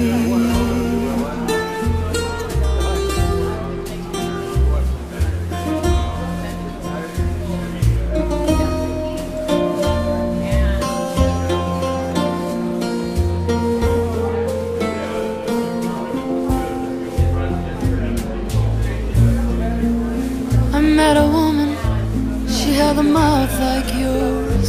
She knew your life, she knew your devils and your deeds. And she said, go to him, stay with him if you can, but be prepared to bleed.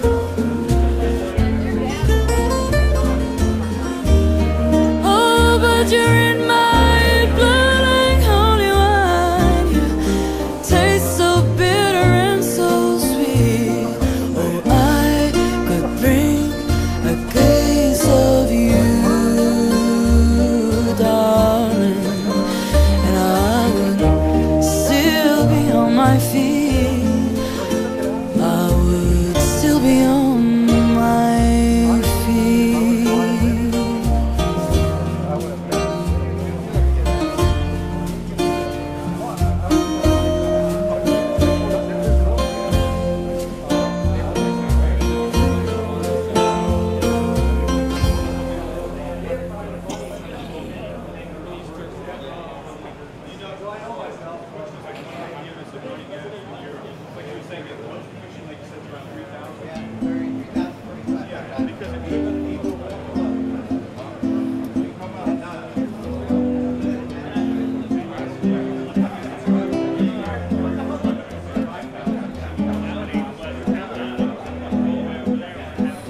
Deixei na primavera o cheiro a cravo, rosa e quimera que me encravam na memória que inventei.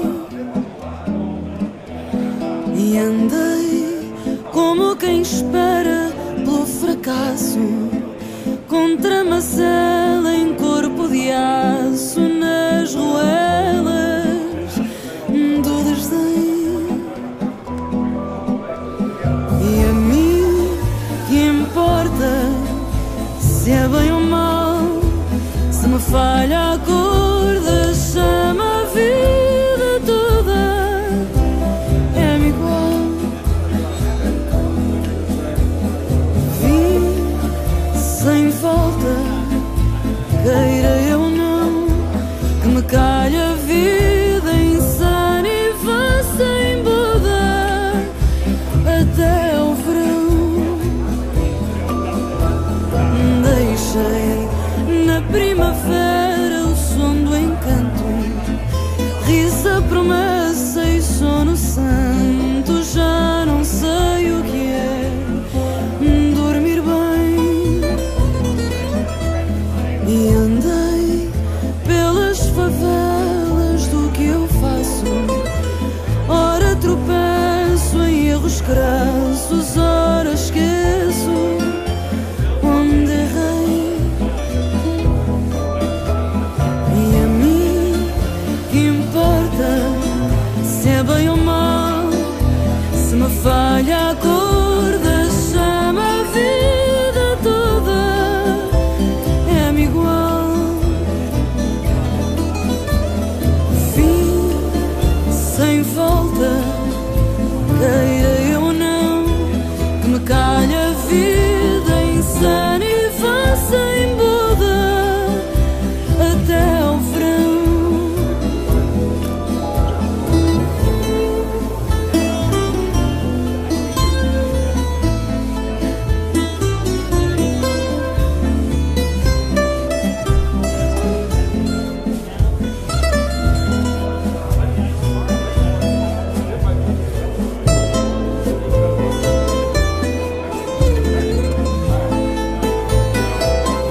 there, it was on the rack.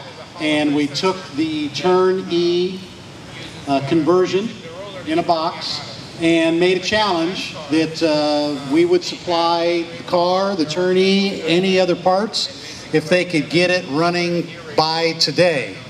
And the 2008 Smart EV Build Team at EVCCON 2014 managed to get the Smart here today somehow. So anybody that was involved in the build, we'd like to get you up here around the vehicle. Yeah, go ahead and get a shot of that. Anybody around the vehicle? Jack, could you probably hop in there? Yeah. And here, let me give you the mic, Jack.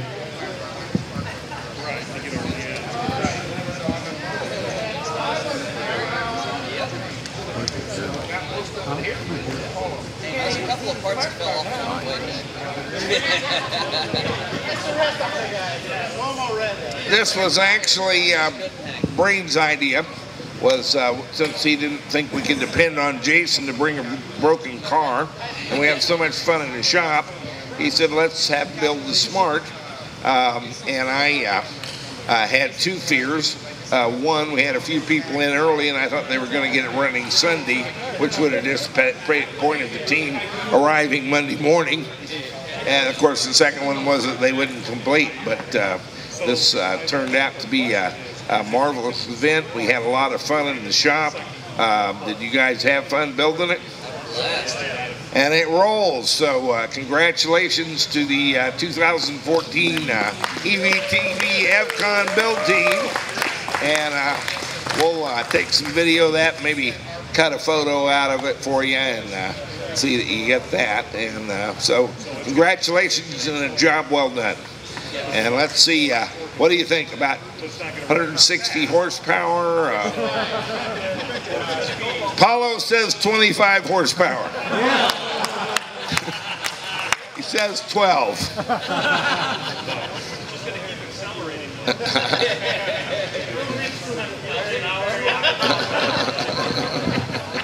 At which point it takes off. Well, maybe we'll have you back next year to tune it up a little bit. Yeah. It has an indefinite warranty, infinite warranty. Do you have an indefinite 8-year infinite mile warranty on the drivetrain? And kind of a vague one. Yeah, underwritten by us. So anyway, fantastic. Did you have fun? Alrighty. Well, let's see what she does.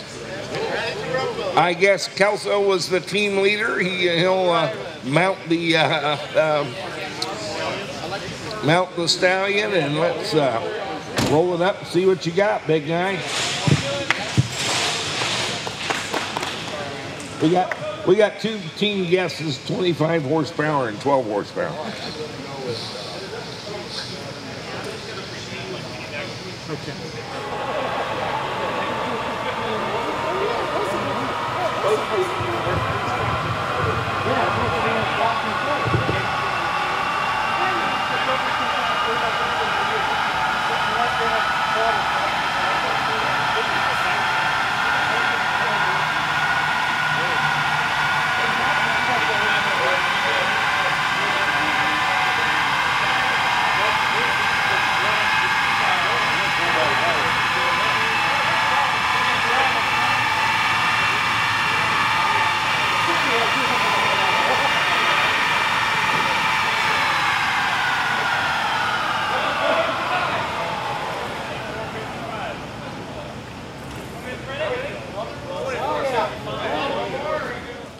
Brinius Maximus Magnus. Hail Cheeser. The party's over. I know. They've all gone home. Well, I hate to say thank goodness, but thank goodness. I'm drained. You guys wore us out. My bedtime is 8 o'clock. Unless there's a new episode of Suits out. There you go. And they kept me up late and got me up early. Yeah. But we had a very good time. It was a blast. It was your idea, and I have to tell you that it worked very well. Brain come up with the idea of having a project for the week. Yeah, we've been working every EVCON. We've been trying to get some project going. Well, yeah. we've always had Jason Horak. Yeah, we've always had Jason Horak, and thank goodness, because this year he didn't break. Jason came and drove the whole week. Was know. on the dyno, had a good score. Was on the 8th mile, had a good score. Never broke his car. No. I'm concerned about Jason. I know, something major's going to happen. It's Going to get hit by a meteor or something. yeah, right. So it was a fortunate thing, but Paulo and Kelso arrived the previous Friday, and they had what I guess there was 18 team members total. Yeah, somewhere between 2 team leaders and maybe 18 members. And a couple that jumped in too. And I had to cut it off after an hour when I sent the day, 24 hours after I sent the email out suggesting it, we had 18 members on the thing. I had to cut it off. It was crazy. And they worked on it all week, and it was non-trivial. We had a kit from Christian von Hoslen in Turn E, supposedly done for the 451. But none of it fit, and Didn't quite fit. So they were working on it Friday, in the morning, and by the afternoon made track day. They did, and the problem was it was locked in like 4th gear. Yeah, it was in a high gear, I understand. Yeah. So they could go 80 miles an hour, but it took 10 minutes to get there. Exactly. Yeah. With the little motor we have, I know. Curtis controller, 120 volt system.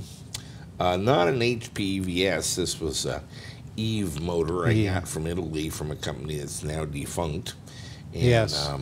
And a Curtis with a special VCL they did, and at a relatively low voltage. We put together a pack of 36 CAM 72 cells. That's what we put together for. These are the very latest, and they put them in the box from Turn E. They did. But then the box wouldn't exactly fit. No, there were some previous gas tank mounts for an American gas tank, and just a couple of issues, a little cutting. We would solve that. So Some grinding. What did we wind up with here? Well, we wound up with a pretty cool smart project, actually. It drives fairly nice. I think they've got it locked into 2nd gear now. Yeah, so it's got some pickup. There was no room at this point for heating or air conditioning, but the car runs pretty good. I mean, it's a pretty nice running little car. And if they did it in, well, 5 days, we'll call it. I mean, they got a head start, I guess. Yep. Some of the guys got here on Friday. Yeah, by before the Sunday show. they had the They had the engine gas out. engine Yeah, they had it out by Sunday.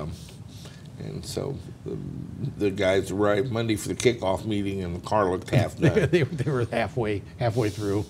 I don't know if I have the picture or not, but we put this in the new. Here's the issue. We put them up on the thing to try to get them to mate. I have bought a 2013 Smart ForTwo electric drive. Yes, factory electric. Without a battery. We wanted to convert this to electric because I want to breed them and raise them. There you go. And if we still had this gasoline version around, we would wind up with a bunch of little hybrids. We had a bunch of hybrids. But by converting this to electric, now we should be able to get all. Yeah, we're safe.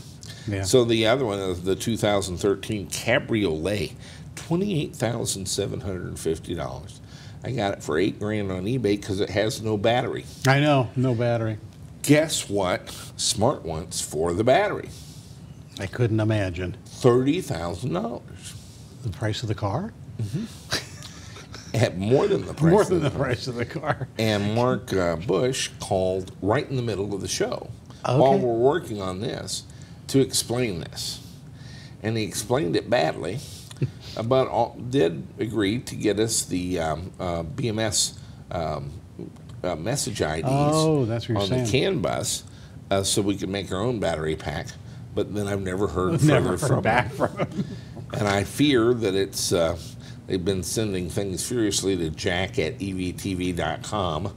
Oh, yeah. And I clearly told them Jack at EVTV.me.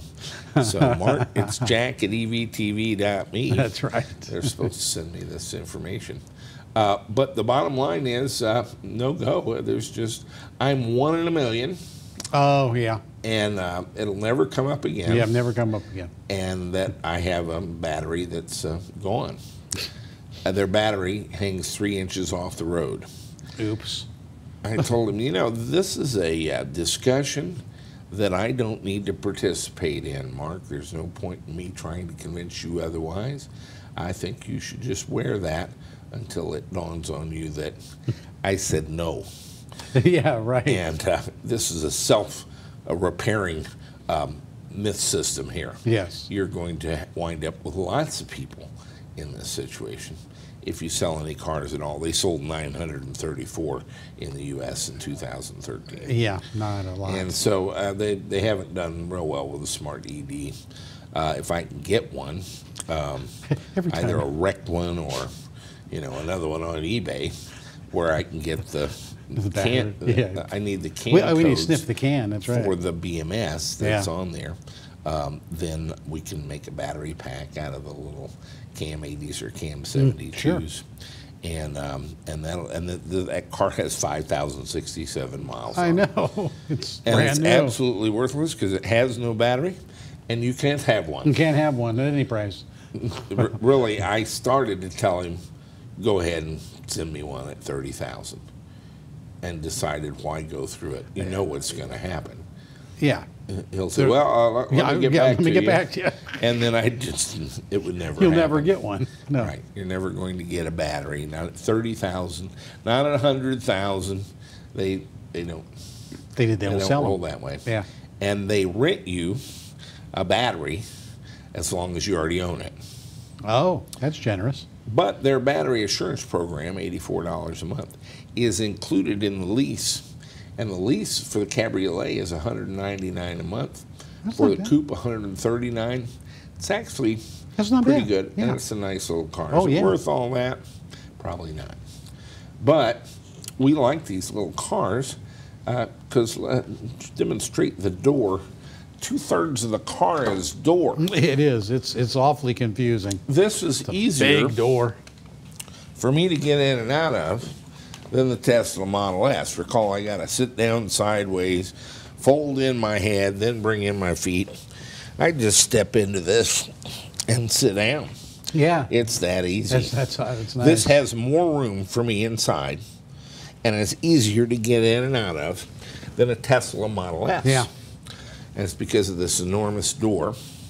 They have a kind of like an MD-500 helicopter.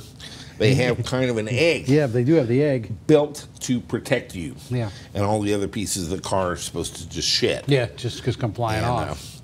the problem with the Smart is it had the worst drivetrain installed in an automobile in the last 50 years. Oh, this was terrible stock. Yeah. And yeah. you can get these things for $3,000 in good shape because at 60,000 miles, the internal combustion engine goes pop. With just grenades. The little done turkey red button Yeah, pops up. That's right. And it's done. It's over. And it has the worst transmission. Yeah. It's actually a 4 or 5 speed manual transmission that with some really bad solenoids. Yes, to shift. Yeah. They managed to simulate an automatic, they thought.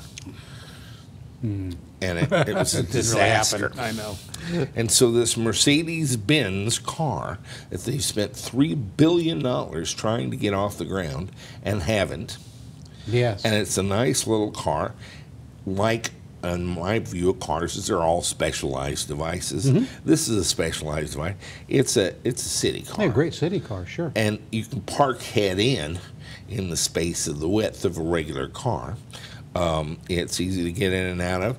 has space in back to throw your groceries, and it buzzes around very nicely, except it had this horrible drivetrain, and it didn't even get good mileage. It was like 31, No, it 32 wasn't that miles good. per gallon. I was surprised, probably because of that transmission. And, yeah. Well, yeah, that Yeah. little 3-cylinder engine.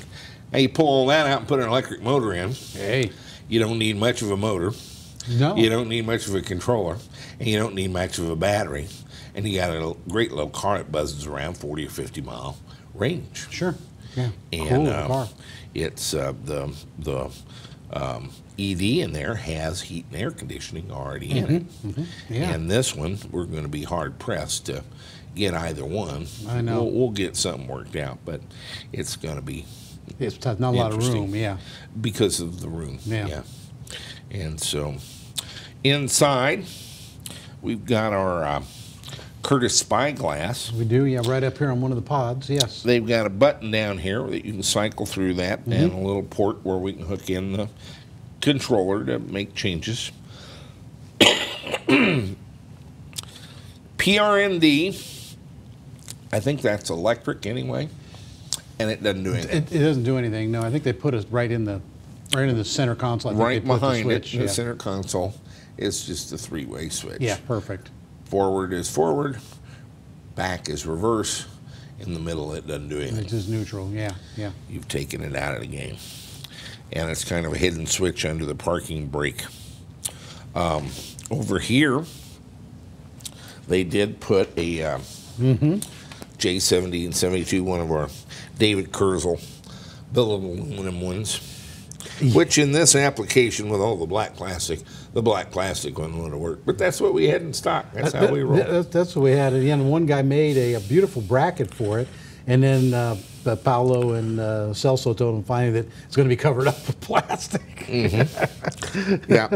He spent a day on it. Oh yeah, he made this beautiful bracket to hang it Giles, from, and yeah, way to then go. they put the big cup in over it and hid all his work. They did. And so that was that.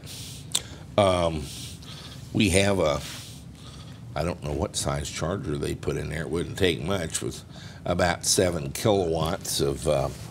Yeah. Let's see, a we pack, have yeah.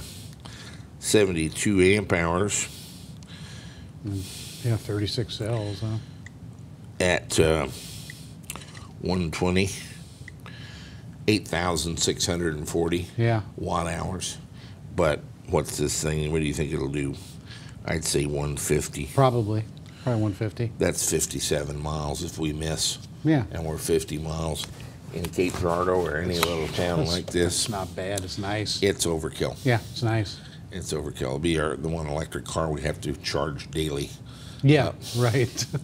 My daughter has actually driven this car to Florida and back on the freeway. I remember that. I was terrified the whole time. But because this just does not belong on the freeway. Yeah, it's a little car for the highway. And now through the miracle of lithium-ion batteries and magnetic drive, I've set it where she can't take it to Florida. That's right. Never freeway. again, Jan. Never again. But let's see what she thinks about it. All right.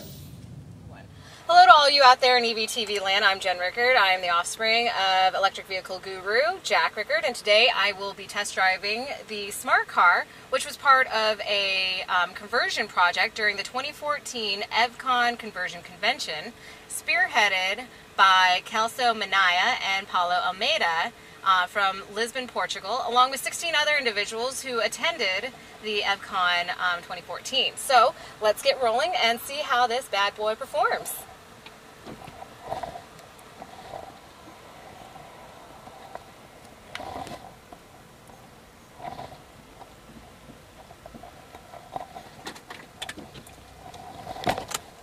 And we're off.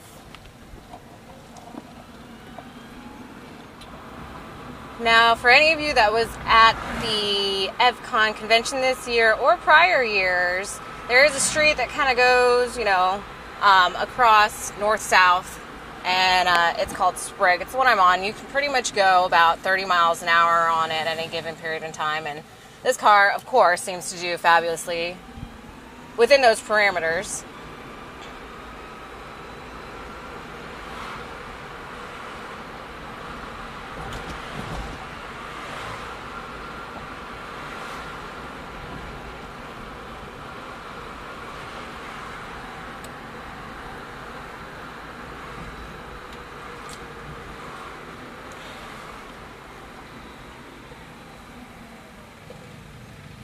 And it's actually pretty smooth. Whenever you come to a stop, as soon as you take your foot off the accelerator, it starts doing what it needs to do.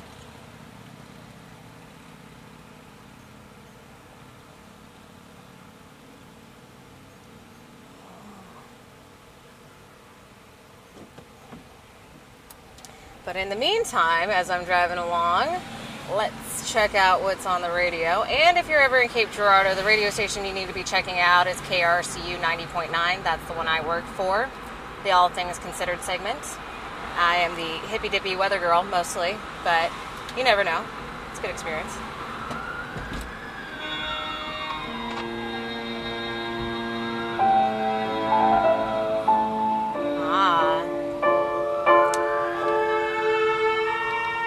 Sounds like Cafe Concerto's on, which means it's about 1 or 2 o'clock in the afternoon.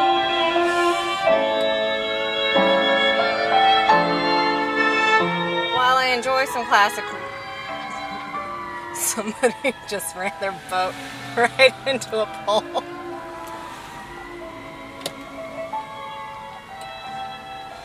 Oh, goodness. I'm not laughing at that. That's horrible. That sucks really bad. Anyways, while I do love classical music, we can find a little bit more upbeat tunes for some theme songs. It's not any Paco Bell Canon ND or, you know,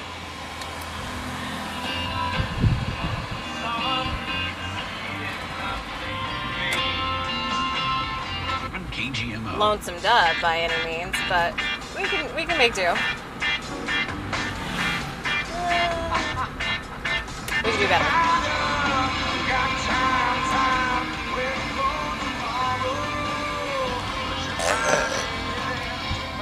I hope you cut that.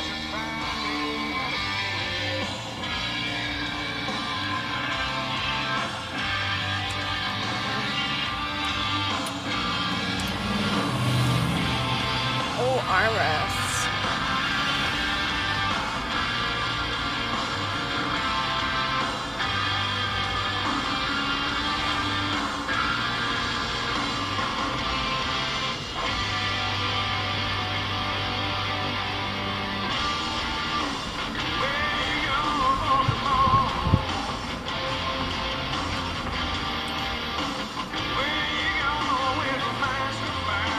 Hits pretty good.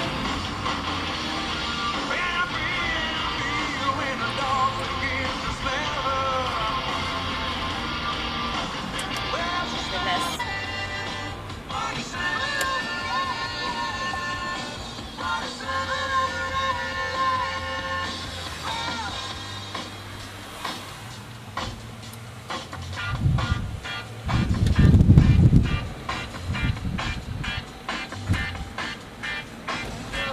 Now, I've been doing some riding around in this for the past 24 hours, and I don't have the actual outlet to be able to plug this in over at my house, so I'm hoping it doesn't die on me at this point. But if it does, I know a guy.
Alright, so now I'm about to start heading west on 74 to see if I can get some of that good old 260 air conditioning up in here.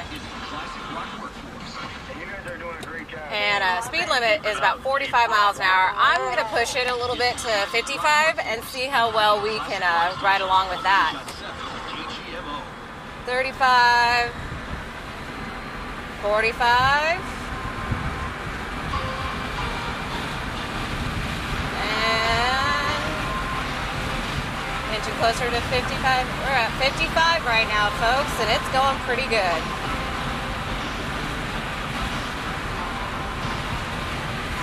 And feels nice too.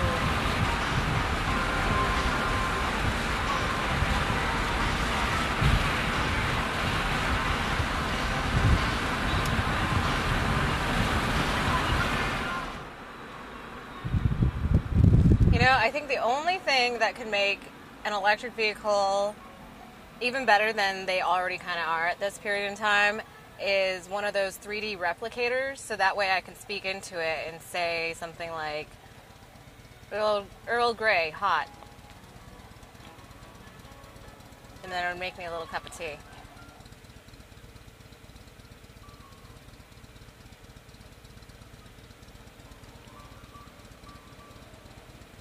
That was a Star Trek reference. Patrick Stewart.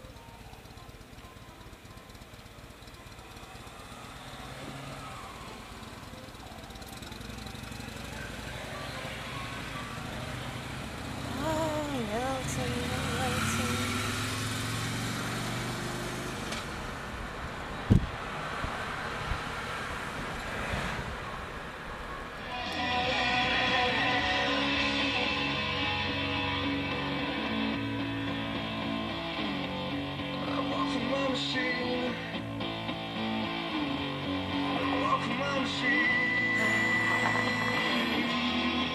Never any traffic on this road. Why are you so busy today? Okay. All right. Is how we rock. And here we are back at the EVTV shop, and I am coming to an end of my test drive of the smart car. As far as my critique goes, it handled really well on the city roads. There was pretty good suspension. Braking was pretty easily done and executed. On the highway, which, you know, I'm saying the highway, it's not really a highway, it was 45 miles an hour. It still had a really good, smooth get up and go for it. Acceleration was good, and really kind of an enjoyable ride. So I think for the most part, in-town driving would be an excellent thing for this vehicle, and the fact that you guys put this together in 4 days is highly impressive.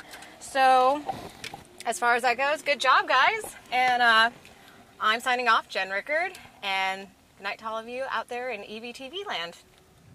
Successful test It drive. looked like she was enjoying herself. Kind of seamless. Just driving the smart car.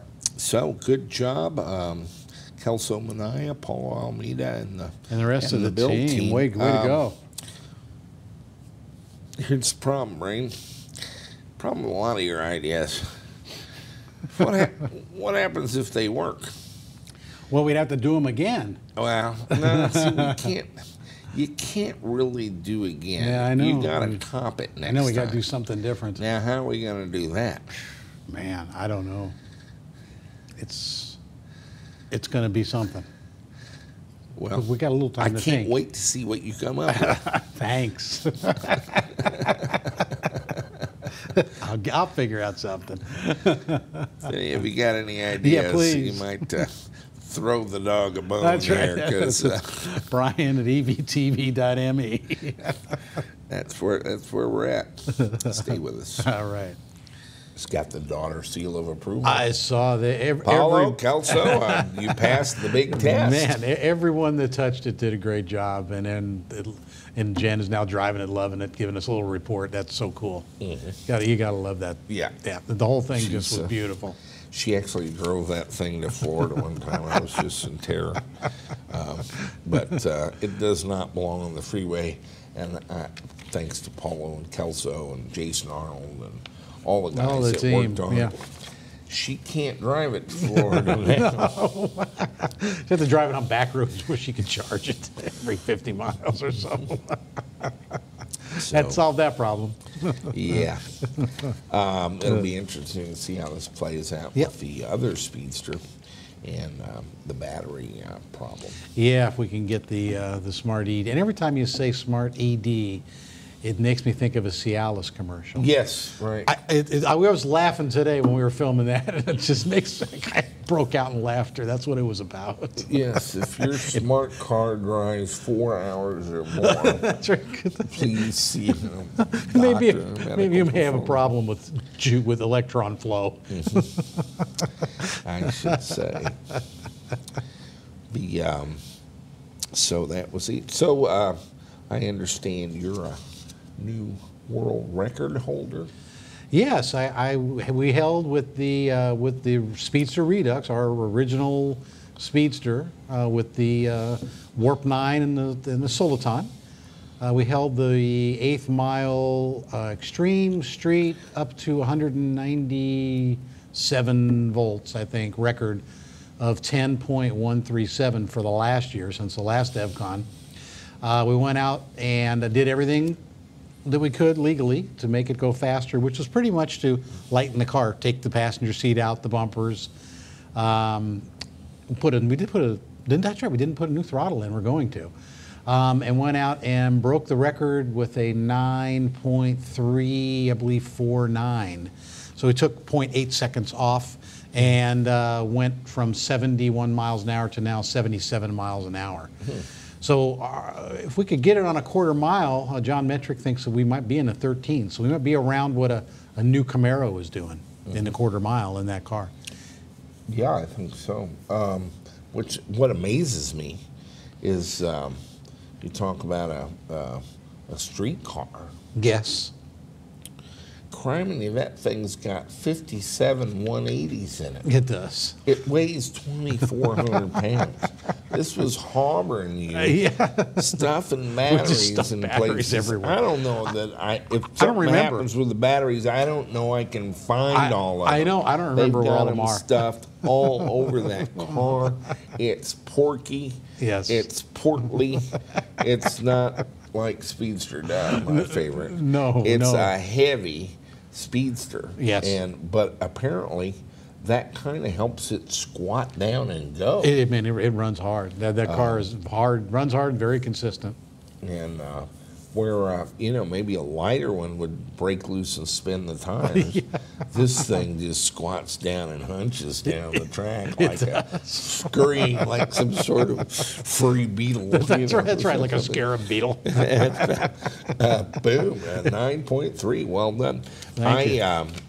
John Metric told me that we had more electric cars at an event than Nedra had ever done. That's what you told me. And then this caught him quite by surprise, and me by surprise. We're out there at the track on Sunday. We actually now, John kind of sponsors a Nedra event, but of course at a we go to an NHRA equipped track, yeah. Track, which is down in Sykeston about. It was 32 miles. Is that what it was? Round 32.4. Yeah. I went round trip in the Escalade. Escalade. In 310 amp hours. That was which pretty good. Uses quite a bit of the 400. Yes. Yes. But it was warm, and the air conditioning was about a third of the energy. Yeah, probably. But yes. it was driving us out of there. We were cold in the cool. car, man. I had it down to 60 degrees Nice. in a black car Nice. on a 90-degree day. Out of nowhere, here's this guy with an electric motorcycle turning in sixes. Yeah, 4 motors in an electric motorcycle he built. Yeah. His name is George Grant. He's from Minnesota, I think. Yeah, I think he was up in Minnesota. John Metric had posted an announcement that there was going to be a Nedra event at Sykeston.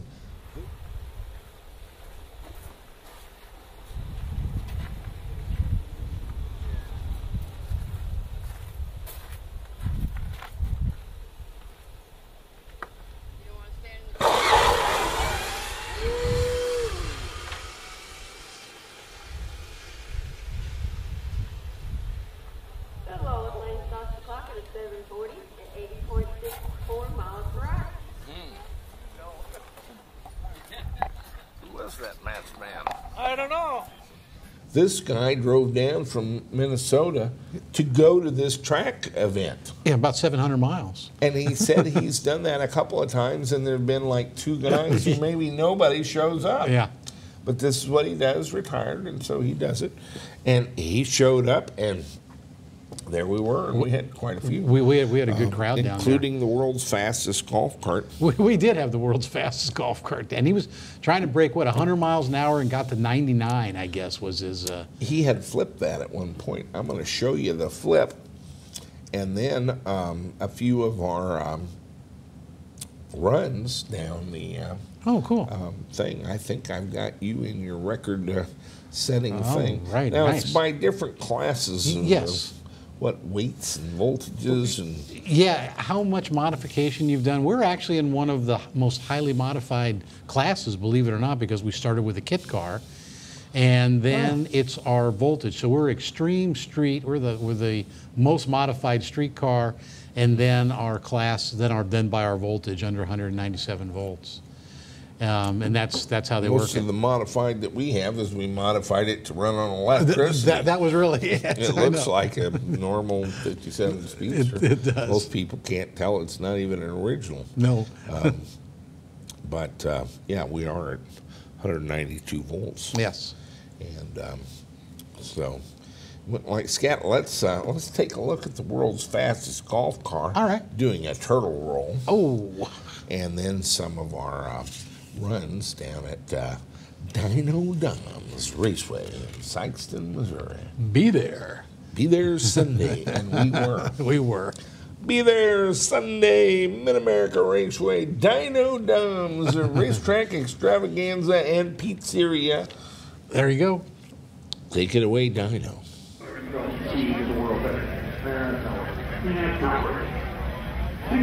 Oh, that car, 110. Can't hear this guy coming. This thing is so big. I'm telling you. I got how much this is my neighborhood. I can get to work quick.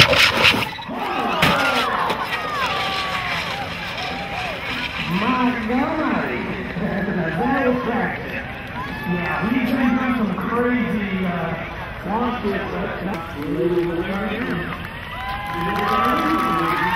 Hold your head still, buddy. Hold your head still. Hey, tell Cam to come down.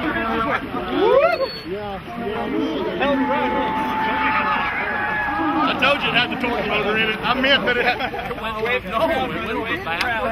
Blow over. Hey, eat it up, buddy. Eat it up right here.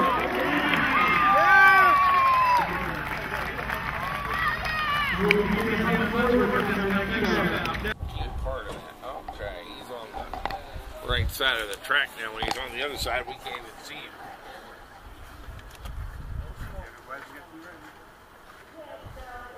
Get some idea what my dots are.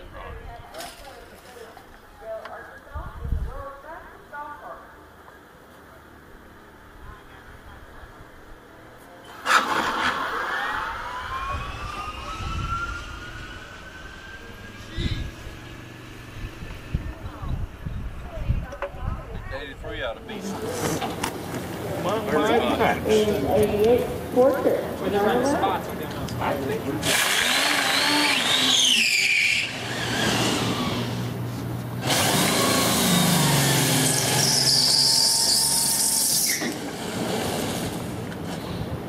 Smells good.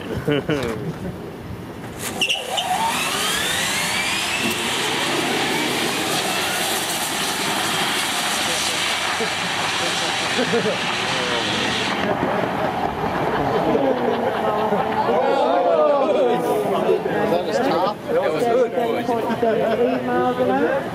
Wow. Austin Lane is on the clock at 6:52.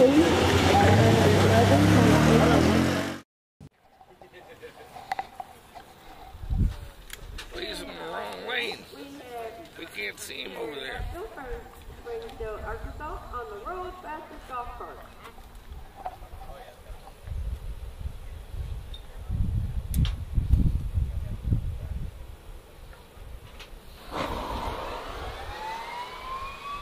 Gary Holmes has a 5:06 reaction time.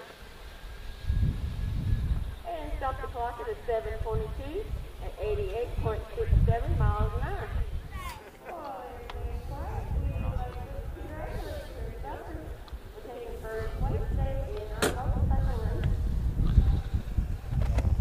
Reno Noto, number 32.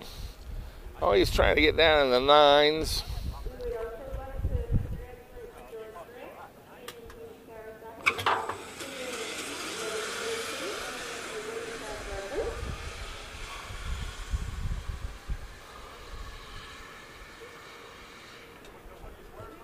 .4, yeah. Just about got past. Alrighty, thank you.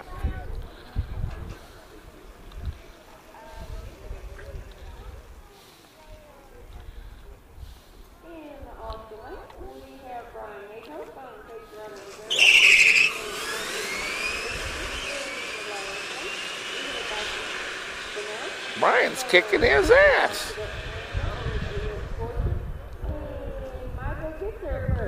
Yeah, right at the end. 9.36, that's pretty close to 9.4.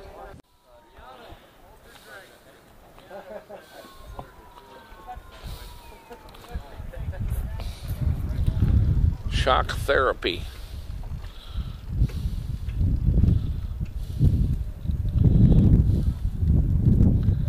And my mom is when I got Terry Hatfield from Springdale, Arkansas. They're driving that little mini monster of a golf cart.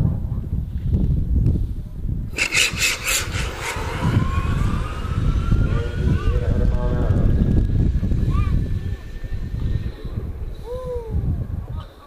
6.6. 7.76. Now,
Huh? Yeah, he did. there was fun to be had by all. And we brought a lot of spectators down there. Yep. Yeah, I we bought them out of hamburgers, Yeah. and you know, that's a lot. You know, the thing next year I want you to do is make sure they have bratwurst. She says they don't sell, but if they would, you know, put in some bratwurst Just lay a few up for us. We had announced at EVCON a September 15th date for the next one. We did. And what happened to that? Well, I got notified by the AC Brazzi Arena, where we hold the event, that the SEMO Southeast Missouri District Fair was going to be a week later next year because it's always the second or the next Tuesday after Labor Day. Mm-hmm. Well, they didn't realize that. It was a week early this year, and it's a week later next year, which means that the fair will be going the week of the 15th of September 2015. So didn't we have like guaranteed dates? Well, we had that date, and we had our August date. Our August date was our guaranteed date. So they had proposed that we move to that date. Unbeknownst to them, though, it was in the middle of the fair.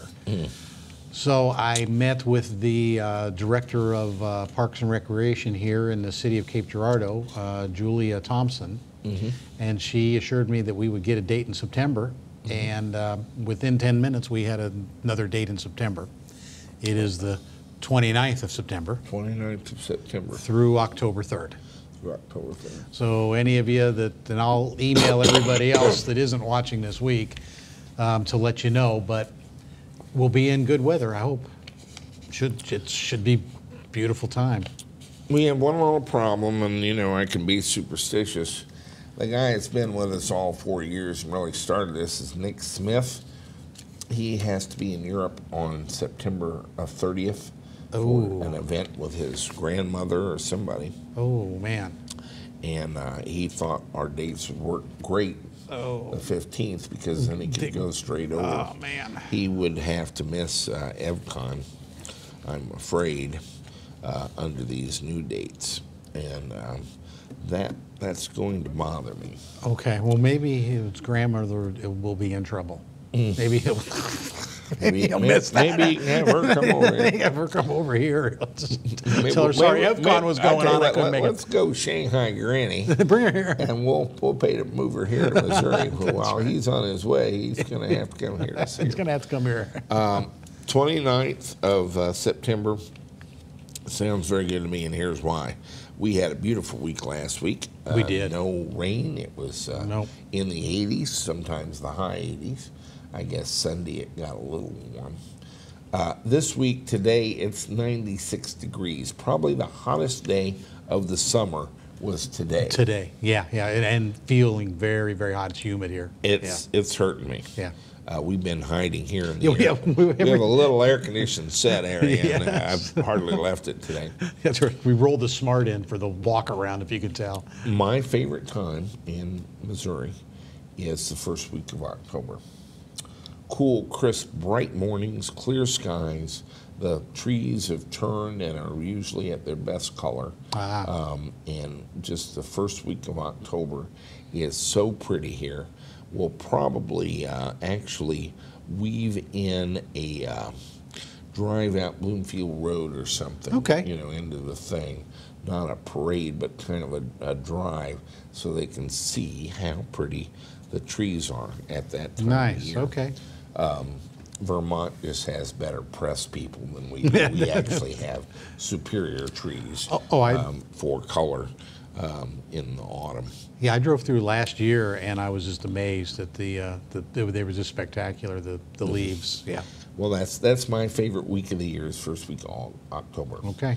And so the 29th would be ideal, and it's much cooler than it is now. In fact, the mornings can be a little frosty, but light sweater weather.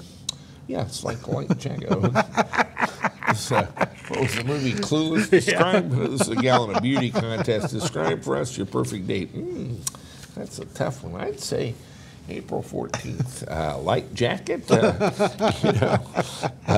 Beautiful weather. Beautiful weather. That's right. And so for us, the perfect date probably is September the 29th. It's been unavailable to us in the past. Let's be sure and get that locked down. Yeah, they've got the contract. There'll be some rifle show or tractor pull or something. Yeah. Take our dates. But the roller girls. Yeah, roller girls, they're always popular. And so that's the date we'll have, and I'm sure it'll be much cooler and prettier than August can ever be in Missouri. We got away with murder. We did. We got away with it. And this week, had it been a week later, man, it would have been murder. Yeah. Well, and then the prior week, it was raining a lot. So we had rain, nice weather, and now we've got the summer. Yep, it rained all week. We had the show. Yeah. Beautiful weather. And now it's like the middle of July. I know, we got nailed. July was cool. Yeah. And that's normally our hot month. Today it was 96, and it was an icky 96. Yeah, it was, yeah. It hurt me. Yeah. So, some new hardware. Cool. THQ 1200-14, very briefly. I like this unit. It's kind of big. Really looks good. It's kind of pricey. Has this nice nice plug here. This is your high voltage pack. Really neat connectors here that somehow come off the with your 12 volt and a control connector there that I believe you put 12 volts on. We had a mystery with our 1,000 watt. Brain, I can't get this off of here. Are they twist off? Or? Yeah, they should be.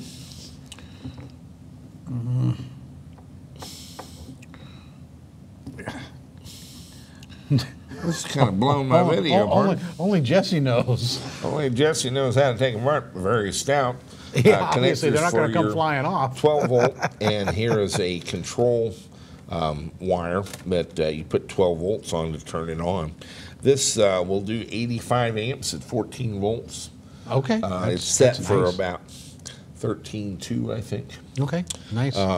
Very nice heat sink thing. Oh, yeah. Heavy duty. Input voltage range is what I like about this. It's quite wide. It'll run from 200 to 400 volts. That's a nice range. Yeah. And I've got another version that goes 300 to 450. Okay. I think, but both of them cover this new range that we seem to be in with the Siemens. Yeah, go with the AC. And the AC. Yeah. Doesn't work with HPVS, obviously, or a net gain, but for your AC systems, this is a monster DC to DC that's converter. nice looking. You do not need CAN bus control for it. You simply switch it on with 12 volts 12 to volts. the control connector, which is just a little thing here. That one we can unplug. And we had a mystery with George Hiller and our 1,000 watts. Yes, in that we did. they were supposed to be 12 volts. They're on the Chinook website is 12 volts. I got it from Sharon. You simply connect together pins 2 and 3 on the control thing, and that's how you turn it on. Yeah, and they never said to use pin 3 at all, right, or something? Right. Yeah, it was pin 1 and 2. Pin 1 and 2. Well, it's 2 and 3, and you connect them together. Just a little on the one-off. 1,000 watts ones we've got. They have this control thing. Apparently, they can do it a lot of different ways, and so they do. They do, yeah. Let's just try it another way for this version. So, but I really like this 1,200 watt jobber. It's Nice. got some nice connectors. I can't get them off at this moment, but Means they won't fall off. Yeah, right. And they are secure, and everything's IP67. This thing's locked up. There's no fans. There's no nothing on this. This is just like a solid block. It is. Yeah, And, nice. and you get the connectors that come with, and you have to build them. I did by notice putting all that. wires. Yeah. Put the leads in them and so forth. But nice unit. $795 in the store. Okay. So it's kind of pricey, but no fans, no openings. It's IP67. It does 85 amps. So we're up pretty much where a little alternator. Little would be, alternator, yeah, you know, exactly. in an ICE car. Yep.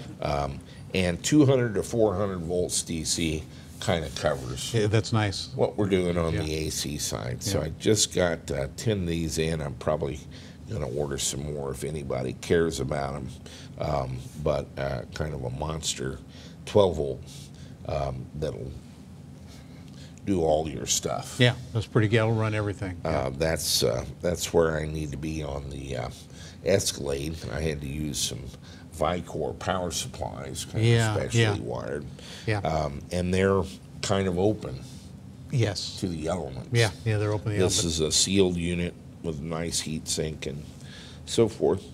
So that's our hardware of the week. Cool. I'll find something every week if I can. I guess we announced it on the blog. Kind of got in trouble with UQM. I think we've got that straightened out, that it doesn't have to be a secret. We are now ordering and receiving the CODA version of the UQM Powerphase 100 directly from the factory. They have no warranty. They have no product support. In fact, they're designed, I guess, to work with a bankrupt car and our JevQ. Yes. And UQM doesn't know anything about the JevQ, and so they can't really support it. Doesn't match their documentation for their general product that they sell.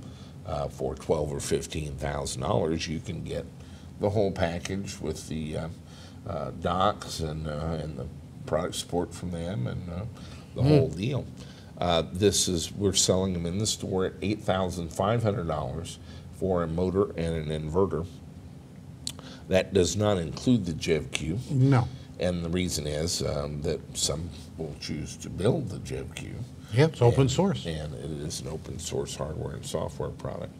And so and that's, I think, going to be the lowest price in the world for new UQM equipment. But the deal is, don't call them and they won't call you. That's right. They're out of the product support game on it, and so no warranty and no support.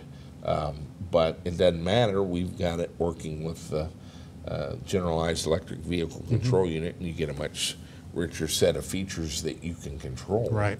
Rather than wrestling with their firmware for the 2 or 3 things they have in there. For essentially the OEM version of their product line. Right, right. Oh, absolutely. And, it's not really the prototype version. We make it kind of flexible with the JevQ, but don't confuse it with their regular offerings.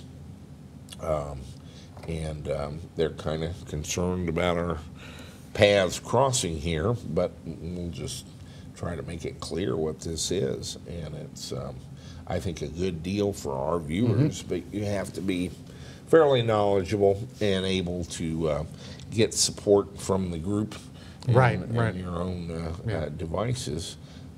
With JevQ, of course, huge advantage. You can actually read the source code on the JevQ and kind of figure it out anyway. But we'll do what we can to help. We have a forum to pose questions, but it's kind of an on your own. It's as if we had gotten it from Coda, and in fact, we were getting them from Coda. And right now, that is sort of frozen. I know. Oh, it's interesting. It's held in suspension. We cannot get any more parts from the Coda bankruptcy, and I cannot tell you why for another week or two anyway. We may be able to again. Right. We don't know. And we do have a project going to decode the Lear charger. And Byron Isambard. Yes. And Mark Weisheimer. Yes. And a guy named Rich Starr, I guess, is he has 2 operating Codas and 2 Coda gliders. Okay. Okay. And he's going to be working with us on CAN captures to try to decode the Lear charger. Why is that important? The Lear charger is the charger in the Volt. It's the charger in the Smart. Okay. It's just out there. I know it's the charger in the Volt and the Smart and the Coda, and it's basically how OEMs are going to charge that. Right, exactly. Yeah, so you might as well know how to do it. And they put 2 of them in the Coda. Oh, it's in the Spark EV too. Okay, okay. And so it's kind of becoming the standard charger for OEM stuff, and we'll be able to get them out of the salvage yard, much like the Coda. But I would say Byron is kind of heading the team. Okay, okay. I found him a Coda patent, or a Lear patent, that describes the operation of twin chargers fairly detailed fashion. And Rick Starr is going to work with them on getting very specific CAN bus logging. And Mark Weisheimer is going to get Rick set up with that. And in fact, Byron took a Lear home with him. Yes, he did. Yeah. Last week. Yeah. We have a few of them. They're just not worth much because can't do much we don't with know how to them work yet. them yet. That's When we right. do figure out how to work them, they'll be in the Right, yeah, store. that's But right. Then they'll be in the store. but ultimately they'll be everywhere on eBay because most of the electric cars out there. Like I say, I'm not sure about the Leaf, but I know the Spark, the Volt, the Smart, and the Coda all use the same Lear charger. Okay. And so we're hoping to figure out how that's done and get it where you can do more of it with a very capable little 3 kilowatt charger that Nice. should be ubiquitous. And then so being, as wrecks pile up, Yeah. I think this charger's headed for, I think it'll be available for $300 or $400 Yeah. before it's over. Probably as they get some on the line. Yeah. And if we have the stuff to do it, we'll certainly do. I have a little controller for our chargers, and we will certainly do a version of that Okay. to run the Lear charger and sell that where you can just hook it up and run the Lear charger. Sure. Great. And program it for what you want. And so that's what we're up to here. It's been a great year. The EVCON was very gratifying for me and the staff of EVTV. Absolutely. I'd like to thank everybody who came and made it such a success. The ultimately, the value in such a thing is really the interaction of you with each other. We kind of become relegated to kitchen help Yeah, that's right. and try to make sure you have coffee and donuts. That's right.